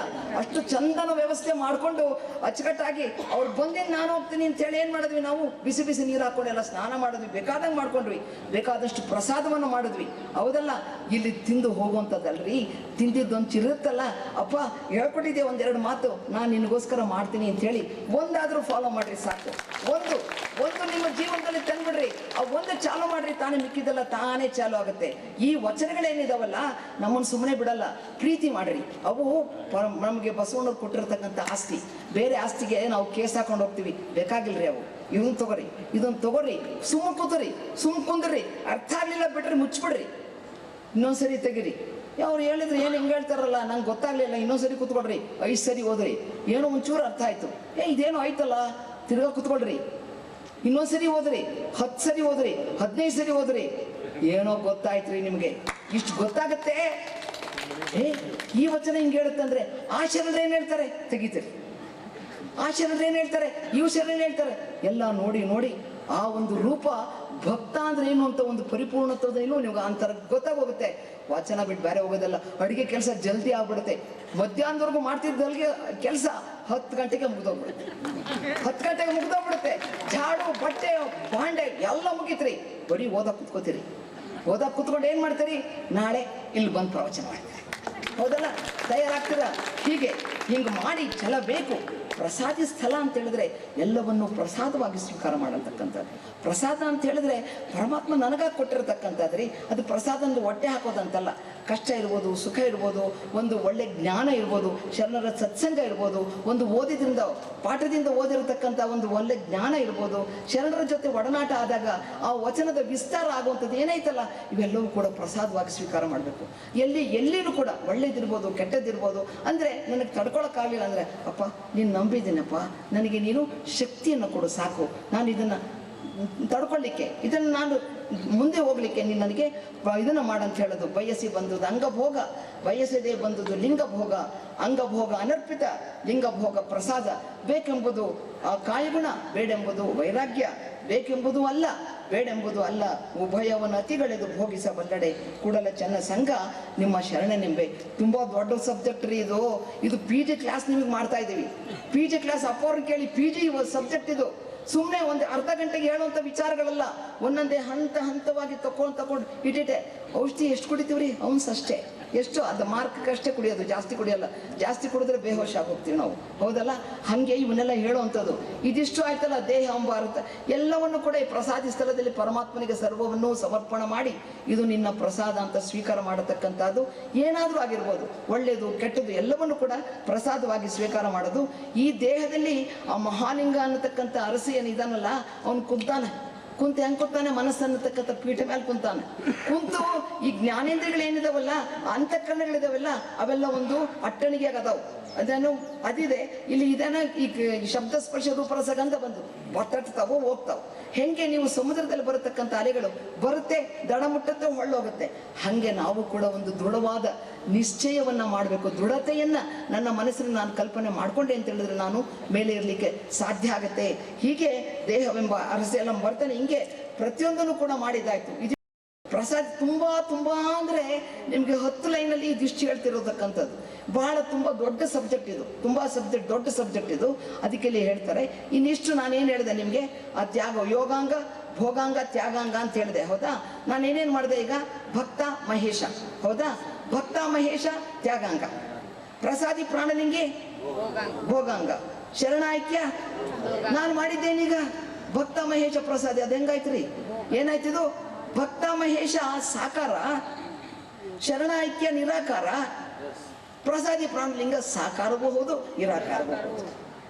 ಸಾಕಾರ ಹೆಂಗಾಯ್ತು ಪ್ರಸಾದಿ ಅಂದ್ರೆ, ಸಾಕಾರ ಸ್ಥಳದ ಪೂರ್ಣ ರೀತಿಯಲ್ಲಿ ನಾನೆಲ್ಲ ಮಾಡಿದ್ದೀನಿ, ಪರಿಪೂರ್ಣ ಆಗೈತೆ, ನಾನೀಗ ನಿರಾಕಾರದ ಕಡೆ ಹೋಗ್ತಿದ್ದೆ, ಅದು ಪ್ರಸಾದಿ. ಏನ್ ಮಾಡಿದ್ರು ಅದಕ್ಕೆ? ಭಕ್ತ ಮಹೇಶ ಪ್ರಸಾದಿ, ಈ ಮೂರನ್ನ ಮಾರ್ಗಕ್ರಿಯೆಗಳಂತ ಹೇಳಿದ್ರು. ಮಾರ್ಗಕ್ರಿಯೆಗಳಂದ್ರೆ ಚಲಿಸ್ಲಿಕ್ಕಿರತಕ್ಕಂಥ ಮೆಟ್ಟಿಲು ಅಷ್ಟೇ, ಆ ಮೆಟ್ಟಿಲಲ್ಲಿ ಹೋಗೋದು ಮಾರ್ಗಕ್ರಿಯೆಗಳು. ಮಾರ್ಗಕ್ರಿಯೆ ಅಂತ ಹೇಳಿದ್ರೆ ಇಲ್ಲಿ ನಾನು ಇಲ್ಲೇನು ಹೇಳಿದ್ರು? ಶ್ರದ್ಧೆ ಎಂದ್ರು, ಇಲ್ಲಿ ನಿಷ್ಠೆ ಎಂದ್ರು, ಇಲ್ಲಿ ಅವಧಾನ ಅಂದ್ರು. ಇದೆಲ್ಲವನ್ನು ಕೂಡ ಪರಿಪೂರ್ಣತ್ವದ ನಿಲುವನ್ನೆಲ್ಲ ನಾನು ಮಾಡಿದಾಗ ನನ್ನ ಕ್ರಿಯೆ ಪರಿಪೂರ್ಣ ಆಯಿತು. ನಾನೀಗ ಮಾರ್ಗಕ್ರಿಯೆಯ ಪರಿಪೂರ್ಣ ಹಂತಗಳನ್ನು ನಾನು ಪೂರ್ಣ ಮಾಡಿದ್ದೇನೆ. ಮುಂದಿನ ಹಂತಕ್ಕೆ ಮೀರಿದ ಕ್ರಿಯೆ, ಈ ಕ್ರಿಯೆಗಳನ್ನು ಚಾಚು ತಪ್ಪದೆ, ಒಂದು ಚೂರು ಎಡಬಿಡಲಾರ್ದಂಗೆ, ಒಂದು ಚೂರು ತಪ್ಪಲಾರ್ದಂಗೆ, ಎಲ್ಲಿಯೂ ಕೂಡ ನಿಮ್ಮ ಮನಸ್ಸನ್ನು ಆಚೆ ಕಡೆ ಈ ಕಡೆ ಮಾಡಲಾರ್ದಂಗೆ ಪೂರ್ತಿ ಕ್ರಿಯೆಯನ್ನು ನೀವು ಮಾಡಿದ್ರಿಂದ್ರೆ ಪ್ರಾಣಿಲಿಂಗಿ ಶರಣಾಕಿ ಏನು ಮಾಡಂಗಿಲ್ಲ, ಕಪ್ಪನ್ನು ಕುಂತ್ಕೊಳ್ಳೋದ್ರಿ ತಾನೇ ನಡ್ಕೊಂಡು ಹೋಗ್ತದೆ. ಹೆಂಗೆ ಜಪ ನೀವೇ ಮಾಡ್ತಿರ್ತೀರಿ ಕೈಯಾಗ ಲಿಂಗಪ್ಪನ ಹಿಡ್ಕೊಂಡು ಮಾಡಿದ್ರಿ, ಓಂ ನಮ ಶಿವ, ಓಂ ನಮ ಶಿವ, ಓಂ ನಮ, ಎಷ್ಟೋ ಹೊತ್ತು ಕೂತ್ಕೊಂಡ್ರಿ ಗೊತ್ತಾಗಲಿಲ್ಲ, ಓಂ ನಮ ಶಿವ ಹೇಳ್ತಿಲ್ಲ, ಮನಸ್ಸಿಗೆ ಹೇಳ್ಕೊಟ್ಟಿರಿ, ಮನಸ್ಸು ಹೇಳಕ್ ಶುರು ಮಾಡ್ತು. ನೀವು ಸುಮ್ಕೊಂತೀರಿ?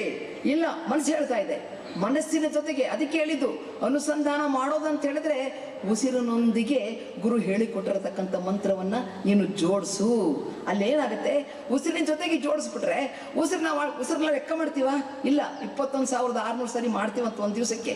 ಅದ್ರ ಜೊತೆ ನೀವು ಸೇರಿಸ್ಬಿಟ್ರೆ 21,600 ಮಂತ್ರ ಪ್ರತಿ ದಿವಸವೂ ನಾವು ಮಾಡ್ತೀವಿ. ಮಂತ್ರದ ಉಸಿರಾಗ್ಬಿಡ್ತೈತೆ ನಮಗೆ. ಉಸಿರಾದಾಗ ಏನಾಯ್ತು?